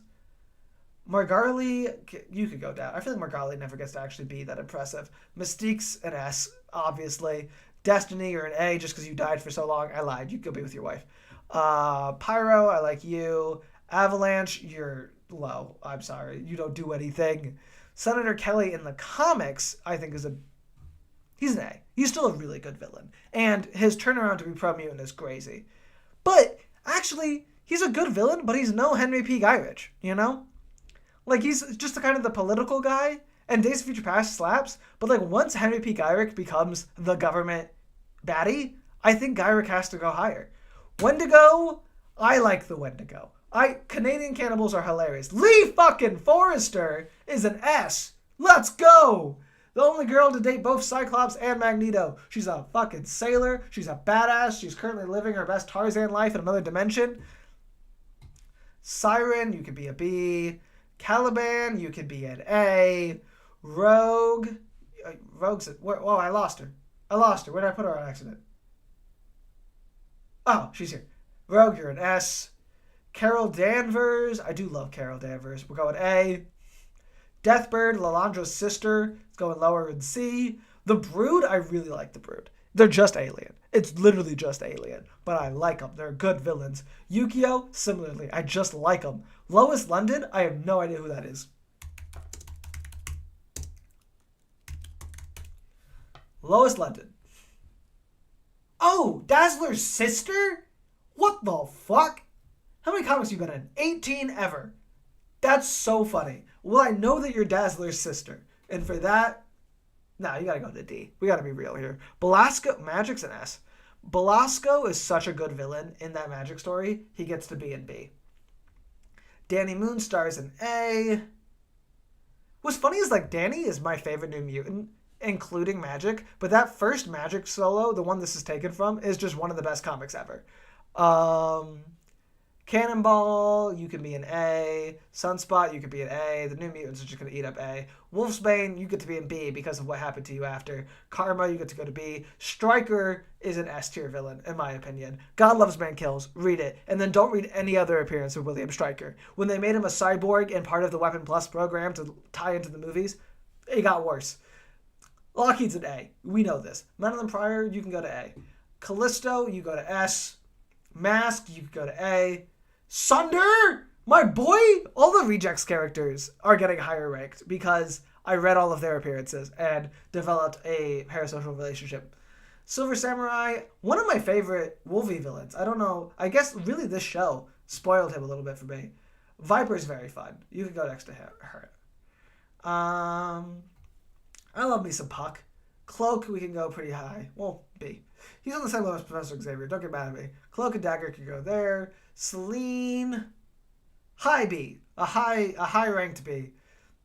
Magma, C. Cypher, A.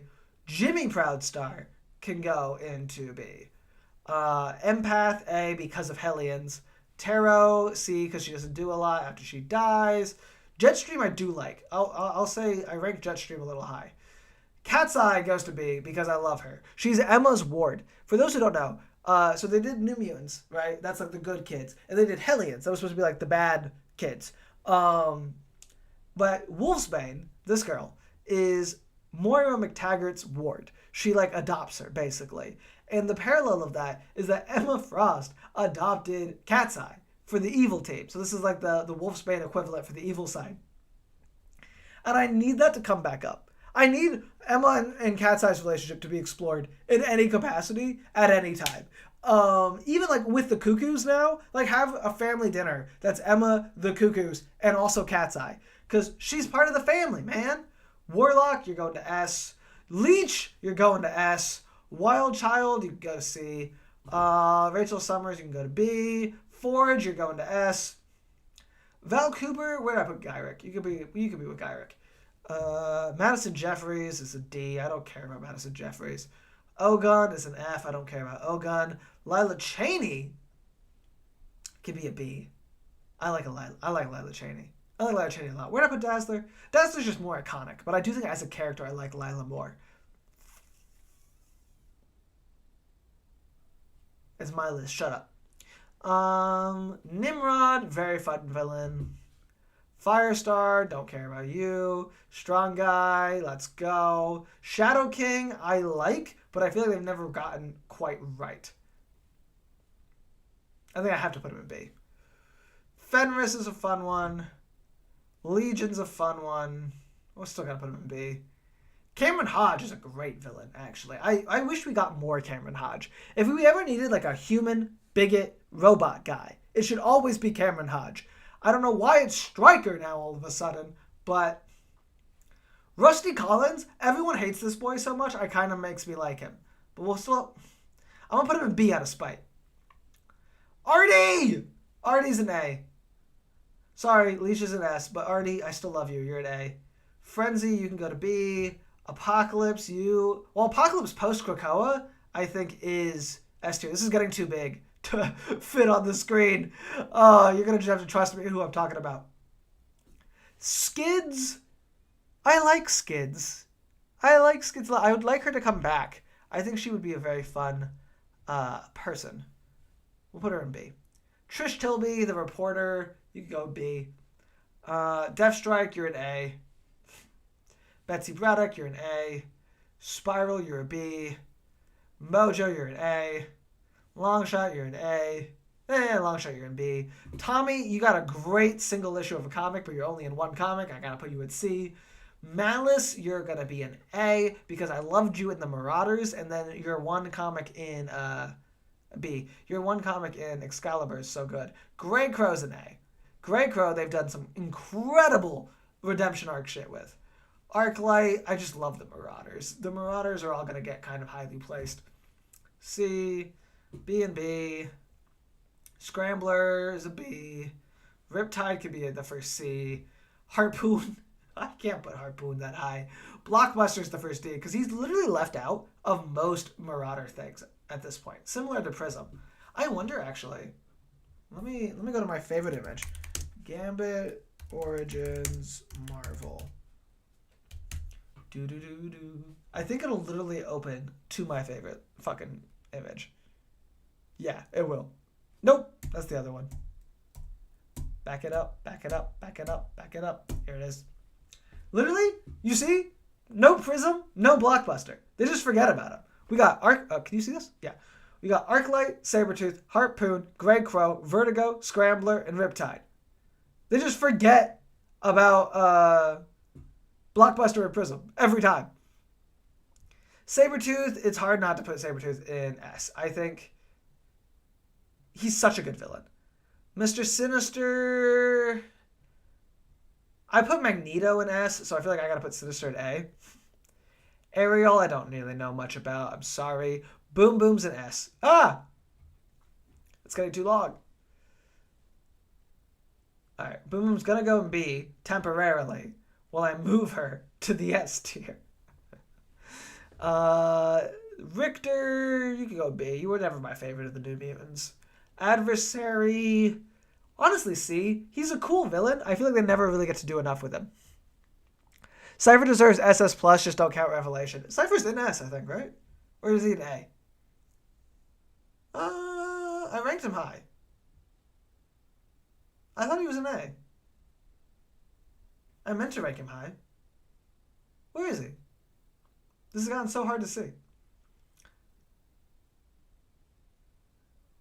But I do love Cypher. And also thank you, Joe Papa, for $2.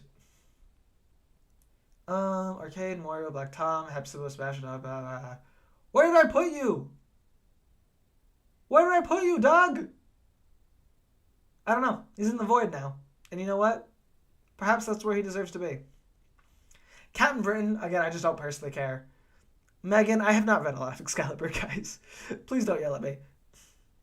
Next to Empath. Where did I put him? Oh yeah, Cypher. He's an A. That's a good spot for Cypher. Saturnine, you can go to B because of X of Swords was so sick. Gateway, you get to go to A because I think you're awesome. Tiger. It hurts ranking my Glup Shido so low, but I do like Infectia. I love Infectia. Does she deserve to be that high? I don't know, but she is now. All right, Nanny and the Orphan Maker are going to A. They have to. Nanny's going up there. Where's Orphan Maker? The villains of Gambit's first ever comic, like I'm not gonna rank them high. Come on, WizKid, you could be in C. I have no issue with you. Saturnine, but not C. You could be an F. Jubilee, you got to be an A. All the really famous ones have got to be ranked high. It's just absurd not to. Zaladane. I know exactly the kind of person that made this list. Sorry. I don't care for not that I don't care for her. I don't care about Zaladane. Only one man cares about Zaladane, and it's because the original bit was who would care about Zaladane. Vulture is an X-Men villain. In one old... Actually, I know exactly the comic this is from. This is the comic where he's fighting Rusty Collins. In that comic. And in Uncanny Spider-Man, of all things, he's an X-Men villain. I do like Vulture, though, as like a character, like a normal character. We'll put him in B. That seems fair. Cable, you're going to A by root of B. It's so many characters. I hope this is good content. I hope people are enjoying me naming characters and then letters.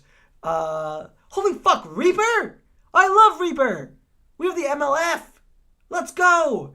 Tempo, you can go to B. This is so fucked up because Tempo is like a real character. This is where the issue is. Is you have a cross section here where Tempo is a real character with real arcs that I'm like thinking about and how much I like her, and so I'm ranking her like solidly middle.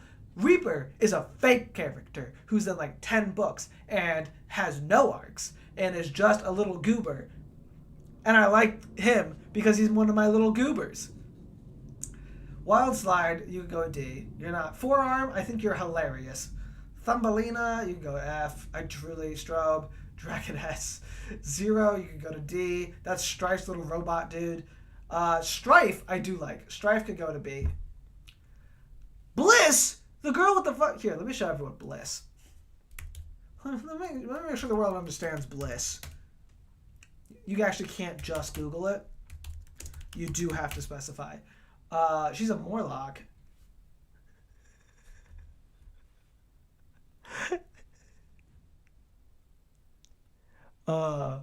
Bliss. Suggestion, change S tier to X tier. I love it. I love it. Honestly, I kind of want to just make it like more clear on what I'm ranking, but I mean, how do you see this?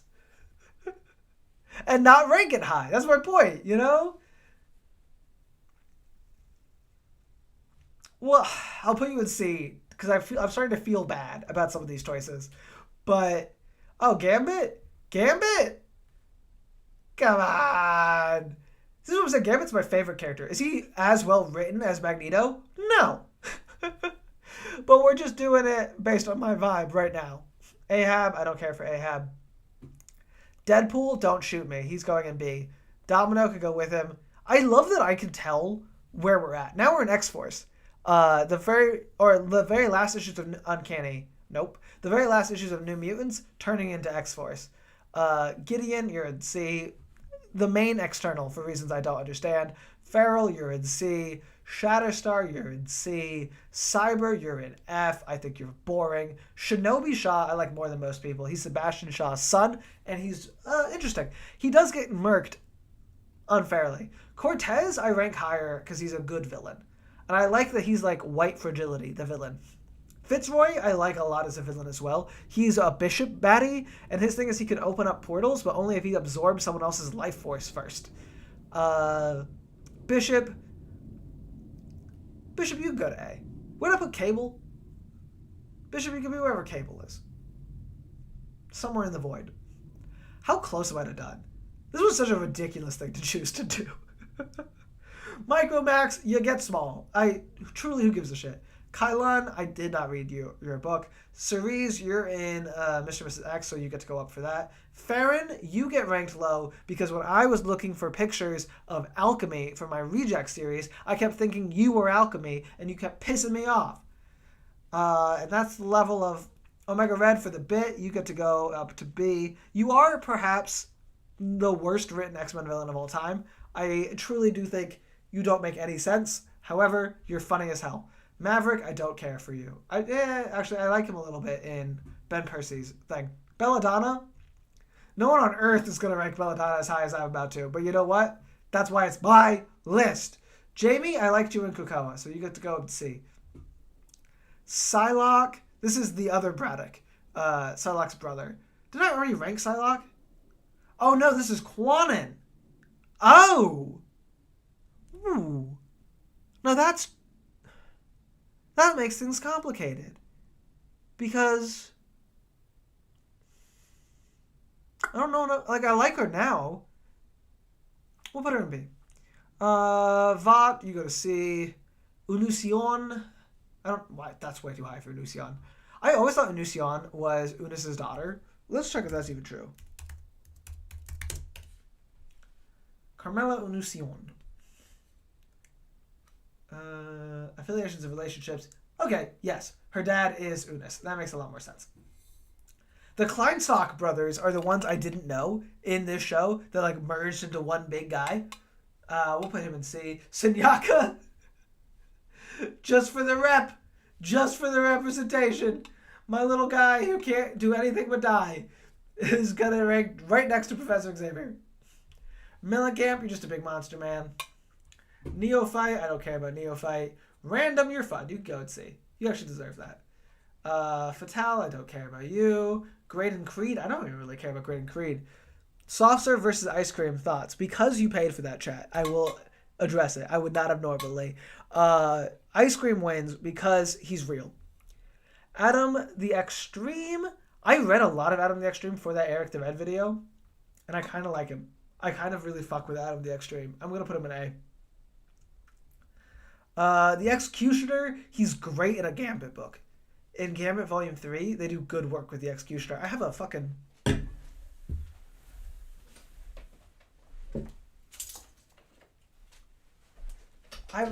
figure of the Executioner. It is the X-Men 97 version, which is like a Nazi. In the original, he's not that. He's a cop named Carl Denti who steals a bunch of alien armor to become a vigilante fighting mutants. He's also a villain in a Generation X story that I love. I want to see if I can get this guy to stand. Yay! Is soft serve not canon? No, soft serve comes from a drawing that an artist made joking about a character, and then I believe is referenced in the or is like very fuzzy in the background of one comic ever, or is maybe just referenced, and that's why people claim she's now canon. But that was like years later. Sienna Blaze, I don't know enough about Sienna. I'm sorry. Exodus is yes, cop, Nazi, same thing, sure. However, I will say he's famously no longer a cop. He's not a good guy. Don't get me wrong. He's a bad guy, but like, read that Gambit story. He commits suicide at the end. It's great. Exodus, I like Exodus a lot in Krakoa. If you had a shining role in Krakoa, you're getting a boost. That's just how this works. Kandra! Let's go! Gambit's arch nemesis? Is it crazy to put Kandra in S? Is that an absurd thing to do? Probably. But know that I rank you high, Kandra. You get to be right here with Nanny and the Orphan Maker. Know I love you. Threnody, God.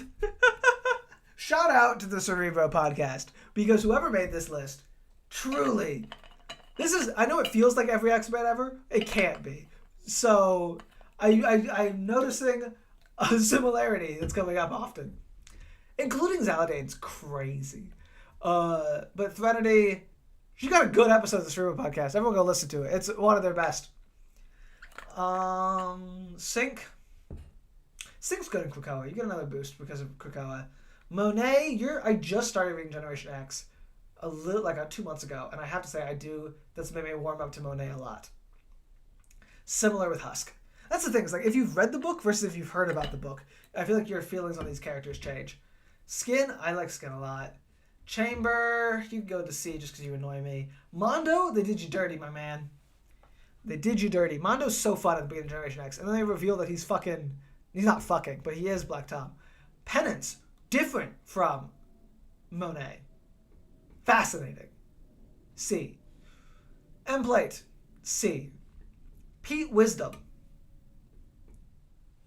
B. Sabretooth, Age of A, B. Blink. Oh, are we in AOA now? Ooh. Okay. Blink, C. Morph, F. Just because I hate that Morph gets to be the one who's gay with Wolverine in the show and not Nightcrawler. It's a personal beef, but it's a real beef. Nightcrawler AOA, I don't remember enough of. Nate Gray, you can go to C. Sugarman, you get to go to C just for being horrifying. Holocaust, you get to go to D. Dark Beast, you get to go to B just for your impact and the fact that now normal Beast is dark. Marrow, you get to go to B because you're a good character. Onslaught, you get to go to D. Franklin Richards, just like General Franklin, I feel like Franklin's got to go to A. Bastion, you were better in the TV show. Cecilia Reyes, you get to go to B. You're good. Sabra, I don't want to hear any content. I don't want to hear anyone talking in the chat about Sabra. We're going to move right past that. Maggot, you got the funniest mutant power, and now apparently you're Omega level. Risque, you can go to D. Jesse Bedlam, I don't care about the Bedlams.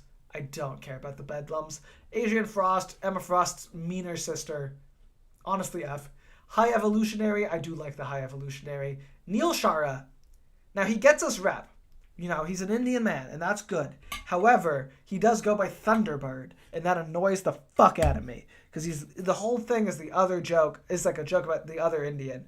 And it's not your fault, Neil, but that's making you go to C.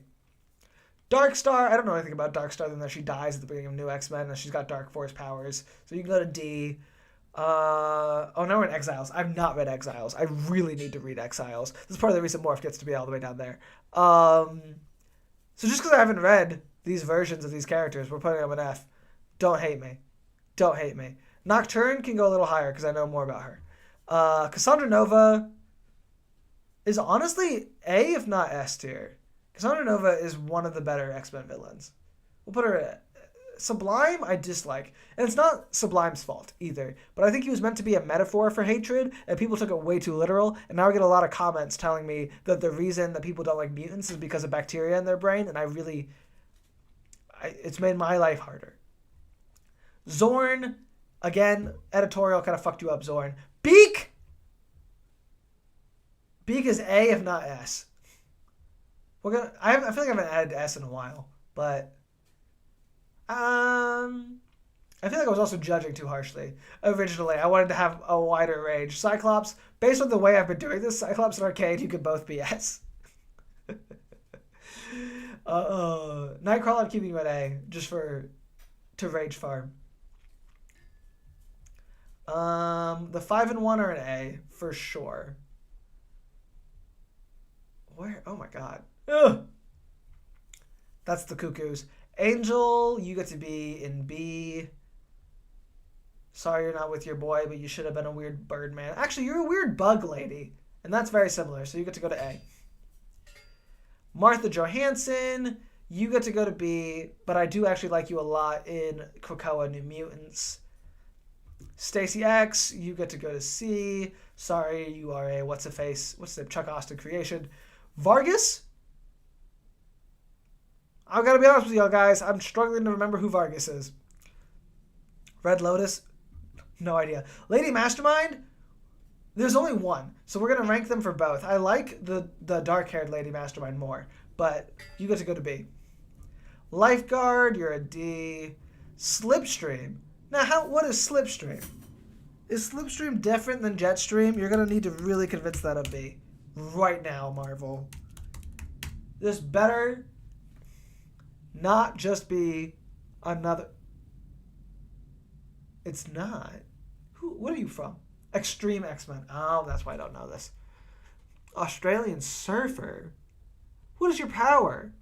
Form a quantum portal, a funnel of transspatial energy that swallowed up him and any passengers to transport them over vast distances. He's a surfer? I don't know you, so I can't rank you that high, but like, my God, that's sick as hell. Phantom X, you can go to... Here, we'll put Phantom X at B, and we'll put Eva, his nervous system, at C. How's that? Nurse Annie, I do like Nurse Annie. But, like, D. Squid Boy! Squid Boy, you can go to B. Wolf Cub, I don't care about Wolf Cub. Who are you? Shola? You don't even have a name? You're just Shola? Cozy Marvel. Give me a name. He's got to have a name. No, he has no name. His name is Shola. Okay. Shola was smuggled out as a child. What do you do? M-Day. Lost his mutant powers. He was on Genoshan Excalibur? What the fuck? He met Kitty Pryde, John and Mom. Was this in Mechanics? I read Mechanics. What the hell? Why don't I know this? Well, this is the worst fucking wiki page of all time. Alright, well, I'm sorry, Shona. Apparently, I read your book, and I don't remember it. Dust. I like Dust. Dust is underrated. Dust could have been bigger. Dust should have been bigger. Jumbo Carnation. He's a fun vibe. I feel like I'm putting less people in A because it's harder to scroll up to A at this point. But you know what? That's life sometimes. Quentin Quire has to go to A, though. He's so good. He might deserve S, but he's such a little shit that I'm not going to give it to him. But, like, again, if you're that iconic of a character, there's only so much you could do. Right Out of Xavier's, one of the best comics ever. Literally, his, like, redemption arc has been hard for me. I think in X-Force, I fully came around. Glob Herman, I'm actually harder on Glob than I am on Quentin. Because everyone loves Glob and forgets that he was in the same little Nazi group that Quentin was. Ernst, go C. Wind Dancer, oh my God, these children. There's too many children! You go to D. Wallflower, you go to D. Hellion, you're in D, but because I don't like you. Wither, only because someone in this chat will kill me if I don't put Wither higher. He's going to C. Prodigy, you go to B, because I actually like you. Go to B. Elixir, D. Mercury, C. You have a cooler power. Rock Slide, I liked you in Krakoa, but that also wasn't you. C. Anole, you have a really good issue of NYX. And that's going to get you to C. Icarus, D. Surge, D. Tag. I'm ranking Tag. Azazel, F. Fuck you, Azazel. Automaton? This is going to kill Darkchild in that fucking issue of New X-Men I was talking about. F. Omega Sentinel, B. The Fury? I do like the Fury. I can get behind the Fury. These are, to my understanding, what, like, the Marauders were supposed to be. Like, it's the whole thing, because the Fury, I don't know the lore, but I know that Chris Claremont wanted a guy named Jim Jaspers to be the villain for X-Men, like the big one, and he wasn't able to get him because Alan Moore technically held the rights, and the Fury are tied to that plot. And Mutant Massacre was supposed to be Jim Jaspers sending the Fury, I think, to go get him. They're robot hunting, or they're mutant hunting robots that are not Sentinels. But if we would see. Mr. M. I do like Mr. M in like concept. Abigail Brand, you're fun. You're not as fun as the other ones, but you're fun. Armor can go. C's fine actually for armor. Blindfold, you can go C. You can tell I have less clear takes on the newer characters. Danger, I do like though. Danger, you can go to B. If this list wasn't so big, Danger, you could have easily been an A character. But like, how am I going to look at Jubilee and you at the same time? You know, I'm sorry. Gorgon, I do like, especially Krakoa. You get the Krakoa boost. You go up there. X-23, you're an A. You might be an S. Did I put Quick Inquire in S or A? I put Quick Inquire in A. You're going to S. Bling, you're a B if I have ever seen one. Rainboy, wait, yeah, we are. These are the Chevaliers. They're Gambit's team in fuck me, what book is that? I think it's just X-Men. But Gambit's team at the Jean Grey School for Higher Learning. This is so fun. Rainboy, you go to C though. Onyx, you actually suck so much. Such a shitty guy. Layla Miller, you can go B and C. Yeah, you deserve higher, Layla. You can go B and B. There you go. Johnny D, I have no idea who that is. Weapon Omega, fuck you. Vulcan, also fuck you. But, no, yeah, just fuck you. Darwin, don't kill me. Darwin's in C just because of my own issues with people constantly asking me, but what about Darwin? Serafina, you go to D. Akiro, terrible picture of him, but Akiro could be an A. If X-23 is an S, then Akiro could be an A. Slaymaster, fuck off out of here. Pixie, you're a C if I've ever heard it. Gentle, you can be a C. Why did I just lose Gentle? Gentle, you can be a C. Loa, you're a D. Indra, you're an F. No, I'm kidding. You could be a D. But I don't like that he's purple. Let an Indian mutant just be Indian and not an Indian joke. Like, Trance, you're an F because I don't know who you are. Care. Oh, there's Jim Jaspers. The one I was just talking about. You can go to D because you didn't get to do all the cool things. But you did make Gambit a cat maid once. And for that, you get to be a C, actually.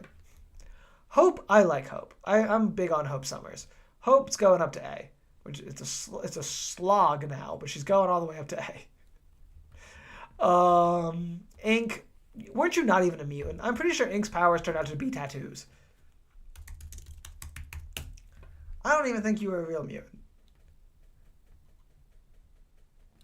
Ink has no powers of his own, and instead he has access to a mutant tattoo artist. Right, so put fucking Leon in this shit, and then I'll fuck around with Leon. But what about Darwin? Okay. Well, thank you very much, Charles Zenator, the pony feature. Grey Malkin, devastating introductory issue, and for that alone goes up to C. Cypher, the other one, goes up to D. Cypher, the other one, goes to D. Transonic, D. Velocidad. Isn't Velocidad the guy from Big Hero 6? Am I making that up?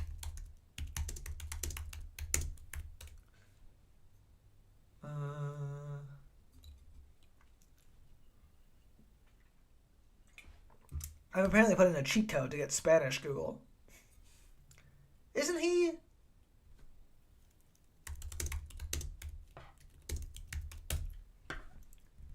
Is he not this guy? I thought it was that guy. 11. Who played that guy? Fred.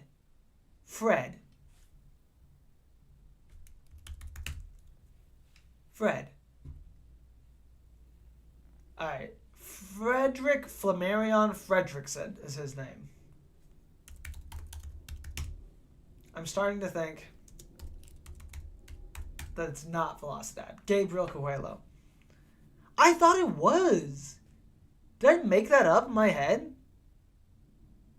Oh, Fredzilla. He's a different guy. Oh. Yeah, and he's in Big Hero 6, so that makes sense. Wait, then who's Velocidad?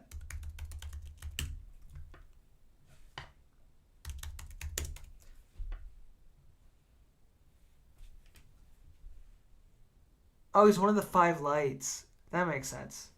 That makes sense, because transonic is too. I guess that's where we're at now. Localized time manipulation. It's got a sick power.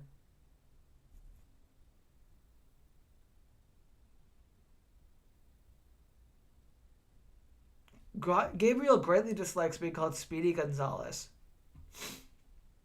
Okay, me too. Me too. You're gonna stay in D, because I turned out not to know who you were. Oh, ID Okonkwo. Definitely higher, though. You're an X-Man, girl. Stand up. Primal. D. 0. You go higher because you were in Dark X-Men, and I liked you in Dark X-Men. You can go to C. Mentalo. Insane that he's even here. Hominus Verendi. These are the, what do you call them? What do you call them? My God, I'm going to do this too long. Hellfire Club kids. Inferno kids. Inferno babies. Genesis, this is Apocalypse's other kid. He's got a fuck ton of them. Apparently named after his wife, which is fun. I don't know anything about him. Brew, I like Brew. I put all of these kids here at D, so I feel like I can't really put Brew higher, but I do like Brew. Kid Gladiator, you joined the children. Warbird, you can go stay at D. Dupe! My king. Dupe, I can't in good feeling put Dupe at S, but we'll put Dupe on a low A. Sprite, I don't care about these children. iBoy, I do care about, because iBoy was in X Factor recently. And that's really, the Krakoa bump is crazy, man. Dr. Nemesis, you're fun. We'll put you in C. Shark Girl, you're fun. We'll put you in C. She's a girl and a shark. You get it. Tempest gave us Matthew Malloy, which is insanity. We'll put you in C. Triage, I don't know anything about your Triage. I'm sorry. Gold Balls! Join Tempest in C. Other Morph. The first attempt at bringing Morph into 616. F. Hijack, F. I don't know anything about Hijack. Shogo, Jubilee's baby, who turns into a dragon. Because of the dragon, you get promoted to D. Elman and Uriel.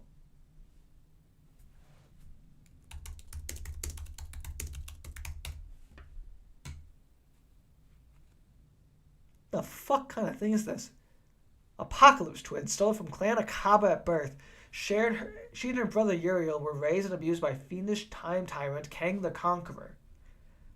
Honey, what? Huh? Doesn't even look like an X-Men character. F.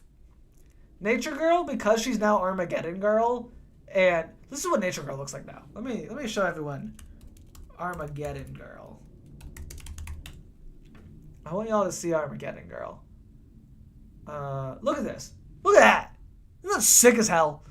This is what we needed. I love the idea of a Poison Ivy type starting out like a good girl, like a good hero, and then being like, no, actually, everyone's fucked the environment so much, I'm doing an evil run.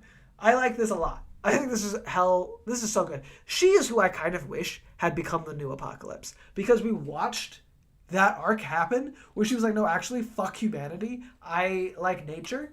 And when they did Era of Apocalypse, I have visual aids. When they did Era of Apocalypse, she was in contention. She's right there. Can you see this? Yeah, she's right there. And I think she should have won. I think that would have been way better. Anyway, so after all of that, where did I put her at? Where did I put her? I put her in C. Because I talked about her, she's going up to B. Forget Me Not, fuck all of you. I can't put him in F because I liked him in Krakoa. He gets the Krakoa bump, but the amount of annoying comments I get about this man. Honey Badger, I love Gabby. Gabby, you're going to A. You're going to A. You also get a Krakoa bump because you're like the main kid of the New Mutants in this era, but you are so fun. Trinary, perhaps our best Indian representation in comics, and for that, or in Marvel Comics, and for that, you get to go to A. And I will say, her power, still being a technopath. So, like, the bar is on the ground. Hindsight, he likes this morph, and so he can stay with him. Exandra, I do like Exandra. First of all, no one calls her that. Like, surely it's pronounced Lilandra, or Zandra. But technically, her name is a portmanteau of Xavier and I say Lalandra, other people say Lalandra, and so then it would be Xandra, which is stupid. But I do like you. You go to bait with Nature Girl. Christian Frost, I don't care about Christian Frost. I'm sorry. Shade, I care about because I found out about her during my LGBT series I did. Maxine and Manon, they got weird vibes. They're these two creepy kids, but they got fun, weird vibes. Alia Gregor, phenomenal villain in Krakoa. She's like the main Orcus villain, really. Like at the end of the day, her husband is Nimrod. Insanity. Killian Devo, the actual main Orcus villain, I feel like I forgot about him genuinely until the end, and then they were like, and then here's Devo, and I was like, oh yeah, there was a guy that was in charge of Orcus. Rasputin 4, sick as hell. She's got the powers of not who you would expect. Unis the Untouchable, Quiet and Choir, Colossus. Man, I thought I was going to be able to do that off the top of my head. Do. I wonder if they'd have it under relationships. Yeah. X-23, Quiet and Choir, Colossus, Kitty Pryde, and who's Gunther Bane? Is that Unis? Unis, yeah. I knew Unis the Untouchable was one of them. But what's funny to me is that, okay, so this character really first appears in a book called House of X, Powers of 10. It's the thing that kicked off the Krakovan Age. But she's not the same character, but this design appears in that story. This one. This is her from that story. And at the time, they were part of something called the Chimeras, which were like sinister kind of creations. Oh, here we go. Powers of X. Where they were splicing different parts of mutants together. Like Cardinal here. And at the time, I feel like it was pretty clear that it was supposed to be Danny Moonstar and magic. Like, she's got the magic arm. She's got the magic sword. She's got Danny's braids. That's what I thought was, like, pretty evident, but they never explain it. And so when they bring her back as her own character later, they give her these templates, which is just kind of insanity to me. Like, neither Danny nor magic, but hey, whatever. Fauna, he's a little kid they saved during Krakoa. He comes back with Krakoa and helps it, like, ascend at the end. It's cute. Curse, she yells curses at people. Kafka is the one I was thinking about with Fauna. So actually, I take that back. Fauna is a little kid they save. I don't know if he does anything notable.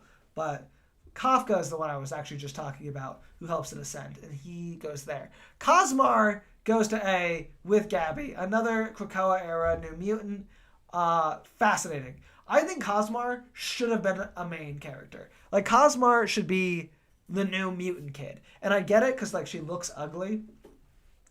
But, like, that's part of it. She's got, like, a rogue thing almost going on. Like, her powers fucked her up in a way not everyone did. She's a reality warper who's, like, dream-based.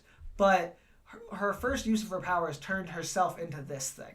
And it's now, like, look, they made her pretty at the end. Okay? So, like, let her just do it. Let her just be the main girl. She was basically our POV character through all of Krakoa. Like, she was the kid who was new on the team, and everyone was like, be happy on Krakoa. And she was like, why the fuck would I be happy here? Look at me.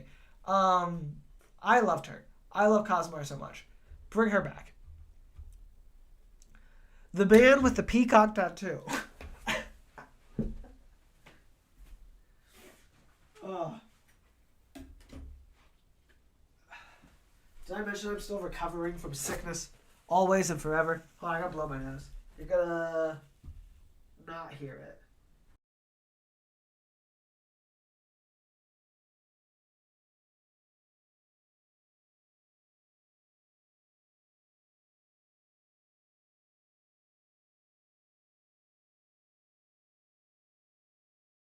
That was a little gross, but we got through it. Anyway, the The man with the peacock tattoo is the son of the Gene-Engineer, who is not on this list, which is kind of crazy. The Gene-Engineer is an old villain from when Genosha was still a mutant, like a bad place for mutants, when it was still ruled by humans. And his job was making what was called mutate. Don't freak out. That term means something else now. But the mutates were basically mutants who had been enslaved. They'd gone bald. They didn't go bald. They shaved their heads. They gave them numbers. You get the imagery. They were like put in these suits that controlled their movements. That's what the Gene-Engineer was. He was fucking with them on a genetic level. Honestly, he's kind of like a proto-Sinister. I've never thought of that before, but he predates Sinister, and he kind of is doing a similar thing, but on a government-sanctioned level. Anyway, the man with the peacock tattoo, Twist, turned out to be his son/clone. He's good. He's the big bad of Ben Percy's Wolverine. We'll put him in... Well, I feel like he has to be a D. Horticulture, these are a bunch of old-ass women who are also sort of plant-based villains. They're fun, though. I like them. The joke is that they're old-ass women. Summoner is solely... He's an Araki mutant. Actually, he's a type of Araki mutant. Solely the villain from X of Swords. He's Apocalypse's nephew, I think, if I'm remembering correctly. But so off-putting, and such a good lead-in to X of Swords. Summoner. Where's you at? Parents. No, he's Apocalypse's grandson. He's War's son. Yeah, Apocalypse's maternal grandfather. Crazy. Famine. These are Apocalypse's children, the original four horsemen: death, war, pestilence, and famine. Famine and war don't really do any, waterbender, firebender. Pestilence, you go higher because your idea is fun. Her mutant power somehow is creating poison arrows that she then shoots at people.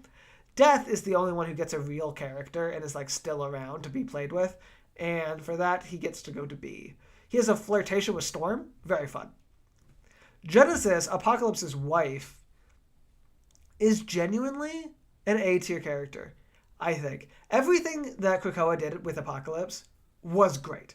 It turned the guy into a genuine, powerful, like, a strong narrative character, which had not been the case previously, I think. Like, he always kind of vibed, and that was good enough, but this now he has, like, a Shakespearean, beautiful narrative crafted around him. Iska, the Unbeaten, Genesis's sister. Her power is that she cannot lose. It's very fun. We'll put her at B. Tarn the Uncaring, another villain. Basically, this one is, what if Sinister was a mutant? His power is that he could alter people's genetics by looking at them, and he uses it to do fucked up shit. Solum was introduced as a new Wolverine villain that was going to be like less Sabretooth vibe, more Loki vibe. He was like into sex and debauchery, and he was a charmer and agile. I wish he'd stuck around too. I think he was a great foil to Wolvie. Bay the Blood Moon, Cypher's wife. I feel like she never materialized. I wish I knew her better, maybe in Age of Revelation. The White Sword, like a lot of Arako, is such interesting mythology, but with no real, like, we never get to really dig into it. He's a branch of the Araki mutants who, like, left. So the idea with the Araki, I'm going to make a big video about this one day, but the idea of the Araki is that they sort of split. So there was one place called Okara. They love anagrams. But yes, so there's one island called Okara that got cut in half. Half of it falls into a hell dimension called Ameth. The other half sticks around. That's Krakoa. The hell dimension in Ameth, you have Okara, you have the mutants that used to live on it, and then the rest of it is a bunch of demon hordes because it's a hell dimension. So the White Sword is one of the mutants that left to go fight the demon horde and then didn't come back. He just set up his own like little kingdom, and his power, he's Omega level healing. But what he does is he can bring you back from the dead, basically. But then you're like kind of sworn to his service. I'm unclear if that's part of his power or just like the honor code of being raised as one of his, if he brings you back from the dead. And every day he would send 100 men out to fight the demons, and every day they would die, and then every day he would resurrect them, and he kind of just became like their god. Fascinating dude. I really like him.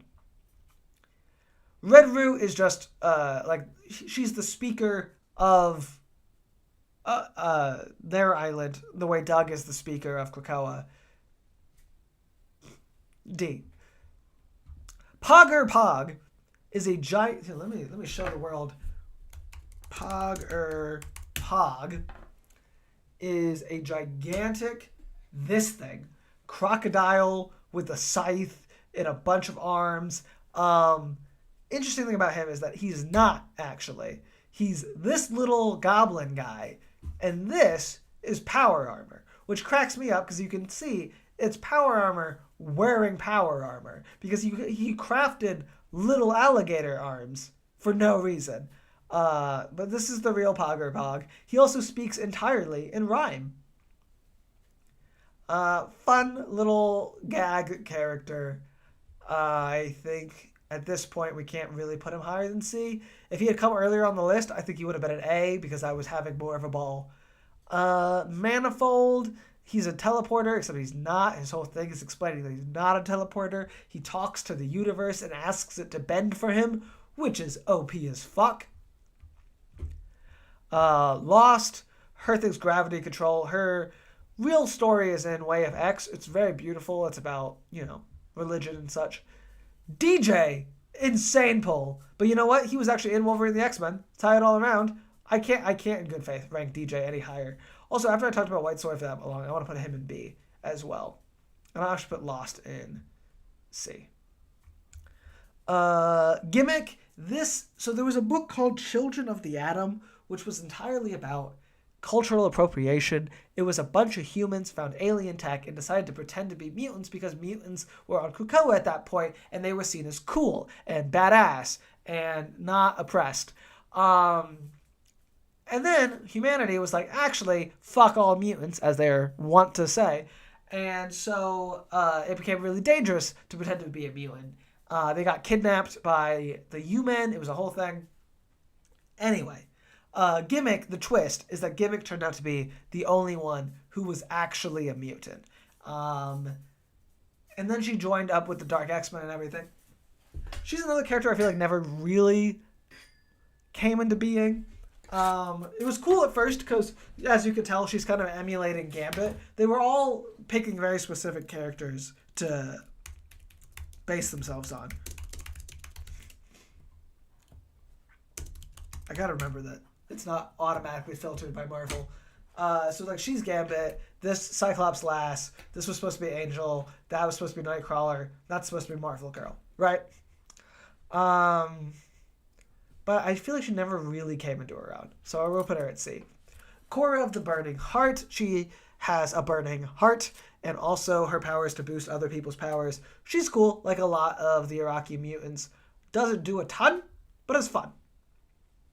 C's also good for her. Sabunar, similarly, he's a fish guy. He's got an ocean ecosystem in his blood. He's good there.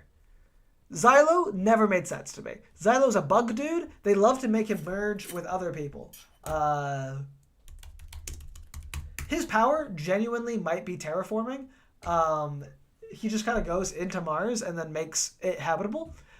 But like you see, this is what they love to do with Xylo. They love to move. His power might be teleforming that I was talking about. But like they love to do an alternate future where Xylo is bonded to someone else. Lactuca I really like. Basically, they set up early on about Manifold that he talks to the universe and is not an Omega level. Like they continually like he's still somehow not Omega level, and that means there's someone out there that's even better at it than he is. And Lactuca is Omega level. She's the one that's better at it than he is. She is kind of just the universe.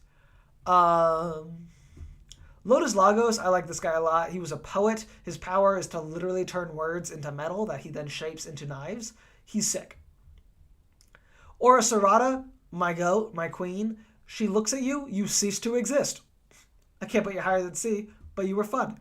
Weaponless Zen, to my memory, her power is not... She has a weapon. Her weapon is what the Iraqi call mutant powers. But her power is like she can paint the truth or something. It's not a one that you can use tactically, which is what makes her weaponless. The Fisher King may genuinely not be a mutant, but I don't believe that. Either way, these are the two like emotional carriers of X-Men Red. Kobach never held, has never been held. Sever Blackmore, he represented a lot of promise to me. He was a Rocky mutant who I think has like toxic blood or something. Like if you cut him, toxic steam or something shoots out so that you get injured too. But he showed promise because he immediately became an interstellar pirate once they moved to Mars. And I wish more Rocky did shit like that. Like became more general villains that other characters could fight. Like the Guardians of the Galaxy could come up against this guy as like just a weird pirate in space, you know? Phylong is just Elon Musk, but he's an Iron Man villain. Dr. Stasis is one of the many... It's weird that MODOK's here. We're going to do MODOK first. MODOK as a X-Men villain, I feel like isn't anything to write home about, but he is fucking MODOK, so we're going to move MODOK up to A because he's a great villain. But Dr. Stasis, Mother Righteous, and Orbis Stellaris, another thing that happened in Krakoa was the reveal that Sinister, the one we know, was not Nathaniel Essex, transformed by Apocalypse, as we originally thought. He was in fact a clone of Nathaniel Essex, transformed by Apocalypse, which makes a lot of sense as Sinister's gone on to be the clone guy, you know? So it turns out Sinister has always been a clone. The real Nathaniel Essex doesn't matter. He's a scientist. He cloned himself. He died. Doesn't matter. Sinister still did all the Sinister things that we know. He's just not the OG Essex. But there were 3 other clones of Essex, there are 3 other people that got cloned and then did the same thing. Dr. Stasis is another clone of the original Essex. Orbis Stellaris, he's in the ball. He's not the ball. Is another clone of the original Essex. And Mother Righteous is a clone of Rebecca, Essex's wife. Because I guess he thought, I can't be a girl. I'll clone a girl for this one. But they were all charged with trying to basically become a god through different means. Sinister was through mutantness, mutant powers. Dr. Stasis was through humanity. Orbis Stellaris was in space. And Mother Righteous was through magic. Of them, I like Mother Righteous. I think she's fun. Her like being magic, her being his wife. There's a lot of fun elements with her. Orbis Stellaris had promise, being like the interstellar one who was like looking into aliens. They never did shit with him. Dr. Stasis was a middle ground. He was a human baddie who cut up mutants. Like we've seen it, we know it. Somnus has dream powers. He can put you in a dream. He exists for a very poignant story about like he was a guy who was gay and he had to live in the closet his whole life. He, as an old man, he dies. He's brought back on Krakoa young to get another chance at the life he didn't get to have. It's cute. It is not worth scrolling up. John Ironfire is a very fun character. I think his thing is his blood turns to metal. A lot of Iraqi have ways to turn into metal. He was like the most devoted soldier of the White Sword. And then came to Araco. We've seen him as an old man too.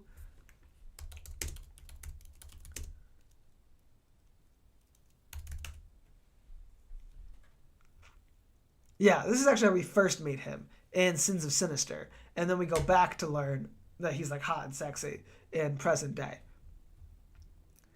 Black Knight as an X-Men character is a D. I mean, but he is the Black Knight. They just read the real Black Knight. He fucked up Exodus one time. What would it be? Mordred? What on earth is Mordred? Oh, because he's in Knights of X. They reveal that he has a mutant power that basically means everyone hates him. That's whatever. It's a funny idea. Like, the reason everyone hates him is because his powers, everyone hates him. Escapade, I love Escapade. She was fun. She was very briefly main character of the New Mutants. There was like a tiny little book called New Mutants Lethal Legion that was like the second New Mutants for Krakoa before it all went away, that she was the main character of. Ms. Marvel's an S. Our final S, I think. How can you hate on Ms. Marvel? Go scroll all the way up to S. My God, how long have I been doing this? We've been on live for 2.5 hours. I think this is the majority of the live. Oh, Corina Ellis is a new character. She runs Grey Malkin Prison, which is a prison for mutants operating out of the Xavier School. She means nothing to me. She's weirdly similar to that character they made up for Wolverine and the X-Men, which is like very prescient, who also dressed like this and looked like this. But she means nothing to me. Scurvy is a fucking hostage of hers, a mutant that like works for her. Scurvy's part of a race called the fucking Avian. I don't care. I don't care at all. I'm actually very annoyed about Scurvy because when he first looked like this, I thought he was gonna be a Genosha mutate, which is the thing I was talking about earlier, if he was still around, who wore things like this and were bald. But no, he's just bald because he's an avian, which matters. Calico's going an F. These Calico, Death Dream, Ransom, and Jitter are the new kids for the new Uncanny X-Men run, and I have to say, I don't love her. I don't love the book. My issue is this. I was at SDCC when this was like not announced, but like they fully started talking about what it was going to involve. I was so excited. Gail Simone's writing it. I like Gail Simone a lot. It was set in New Orleans, which is like big for me. I was so hyped about this book. And then she said this really interesting stuff about how she wanted for the new kids to make stories about mutant powers that reflect not just modern issues, but like the sort of mental issues that kids suffer through. You know, like Jitter's power is that she can focus on something for 1 minute and become like the best person ever at that thing for 1 minute. It's very clearly like an ADHD rip. Death Dream can shift between being dead and alive and has different powers based on that. Very clearly a suicidal rip, right? That was all interesting. And she was also talking a big game about like diversity and whatever. Like this, Jitter's Asian, Death Dream's Asian, Ransom's Afro-Latino. But then the entire story ended up actually being about Calico, a white girl from Virginia learning not to be bigoted against mutants. And is it good to show white people that you shouldn't be bigoted against people? I guess, yeah. But I'm done with these kind of stories. I never need to see, just personally, I never need to see another story focused around a white person learning that racism's bad. We got it. We get it. Give me a story actually about the POC and not filtered through the white person's perspective, learning that they're not terrible people. That's what I'd like. If the story had just been about Jitter, Ransom, or Death Dream, I would have been way on board. And for that, Calico, you go on the lowest. Jitter, I think you never really materialized. Death Dream, you're the best of the kids, but the highest I can put you is at C. Ransom, same thing. Granny Smite, the whole joke is that she's immortal and old. It's a good joke, but I don't care. Zyber, he can turn himself into an EMP. The interesting thing with him is it's either implied or just said that he can only do it so many times, and then he dies. And he's on a superhero team, so like he has to keep doing it. It's kind of like the inverse of Granny Smite. And that's a more interesting hook to me. Zyber. And then these are the new kids in Exceptional X-Men, who, have to be real, haven't left a huge impact on me. Bronze has tentacles, and for that, we're going to move you up. Also, a very distinct personality. Her power is... Well, yeah, I can't put you in B, in good faith. Her power is that she can turn bronze, kind of like Colossus, and her hair turns into tentacle things, and she is, she's a very Gen Z kind of girl. I don't know how to say it. She's into like K-pop, you know? Axo is a literal mood ring. He's fine. Melee is fine. She just has Kitty Pryde's powers. We're done. My lord. I feel pretty good about this. I feel pretty fucking good about this. I don't know how long I've been yapping about that, but we're going to call it. We did do a 2.5 hour live, which is what I wanted. Most of it was not Wolverine the X-Men related, but if you watch it back, the beginning was. Yeah. Thank you guys all for watching so much, and thank you for watching Wolverine the X-Men. I hope you like what we have up next with the Marvel anime. I unfortunately really have to blow my nose as I'm finishing this off, but I think the channel's only continuing to grow, and I have been very happy to see how much you guys have been enjoying it, and I hope that you enjoy everything I have coming down the pipe. It should be even more content. So yeah.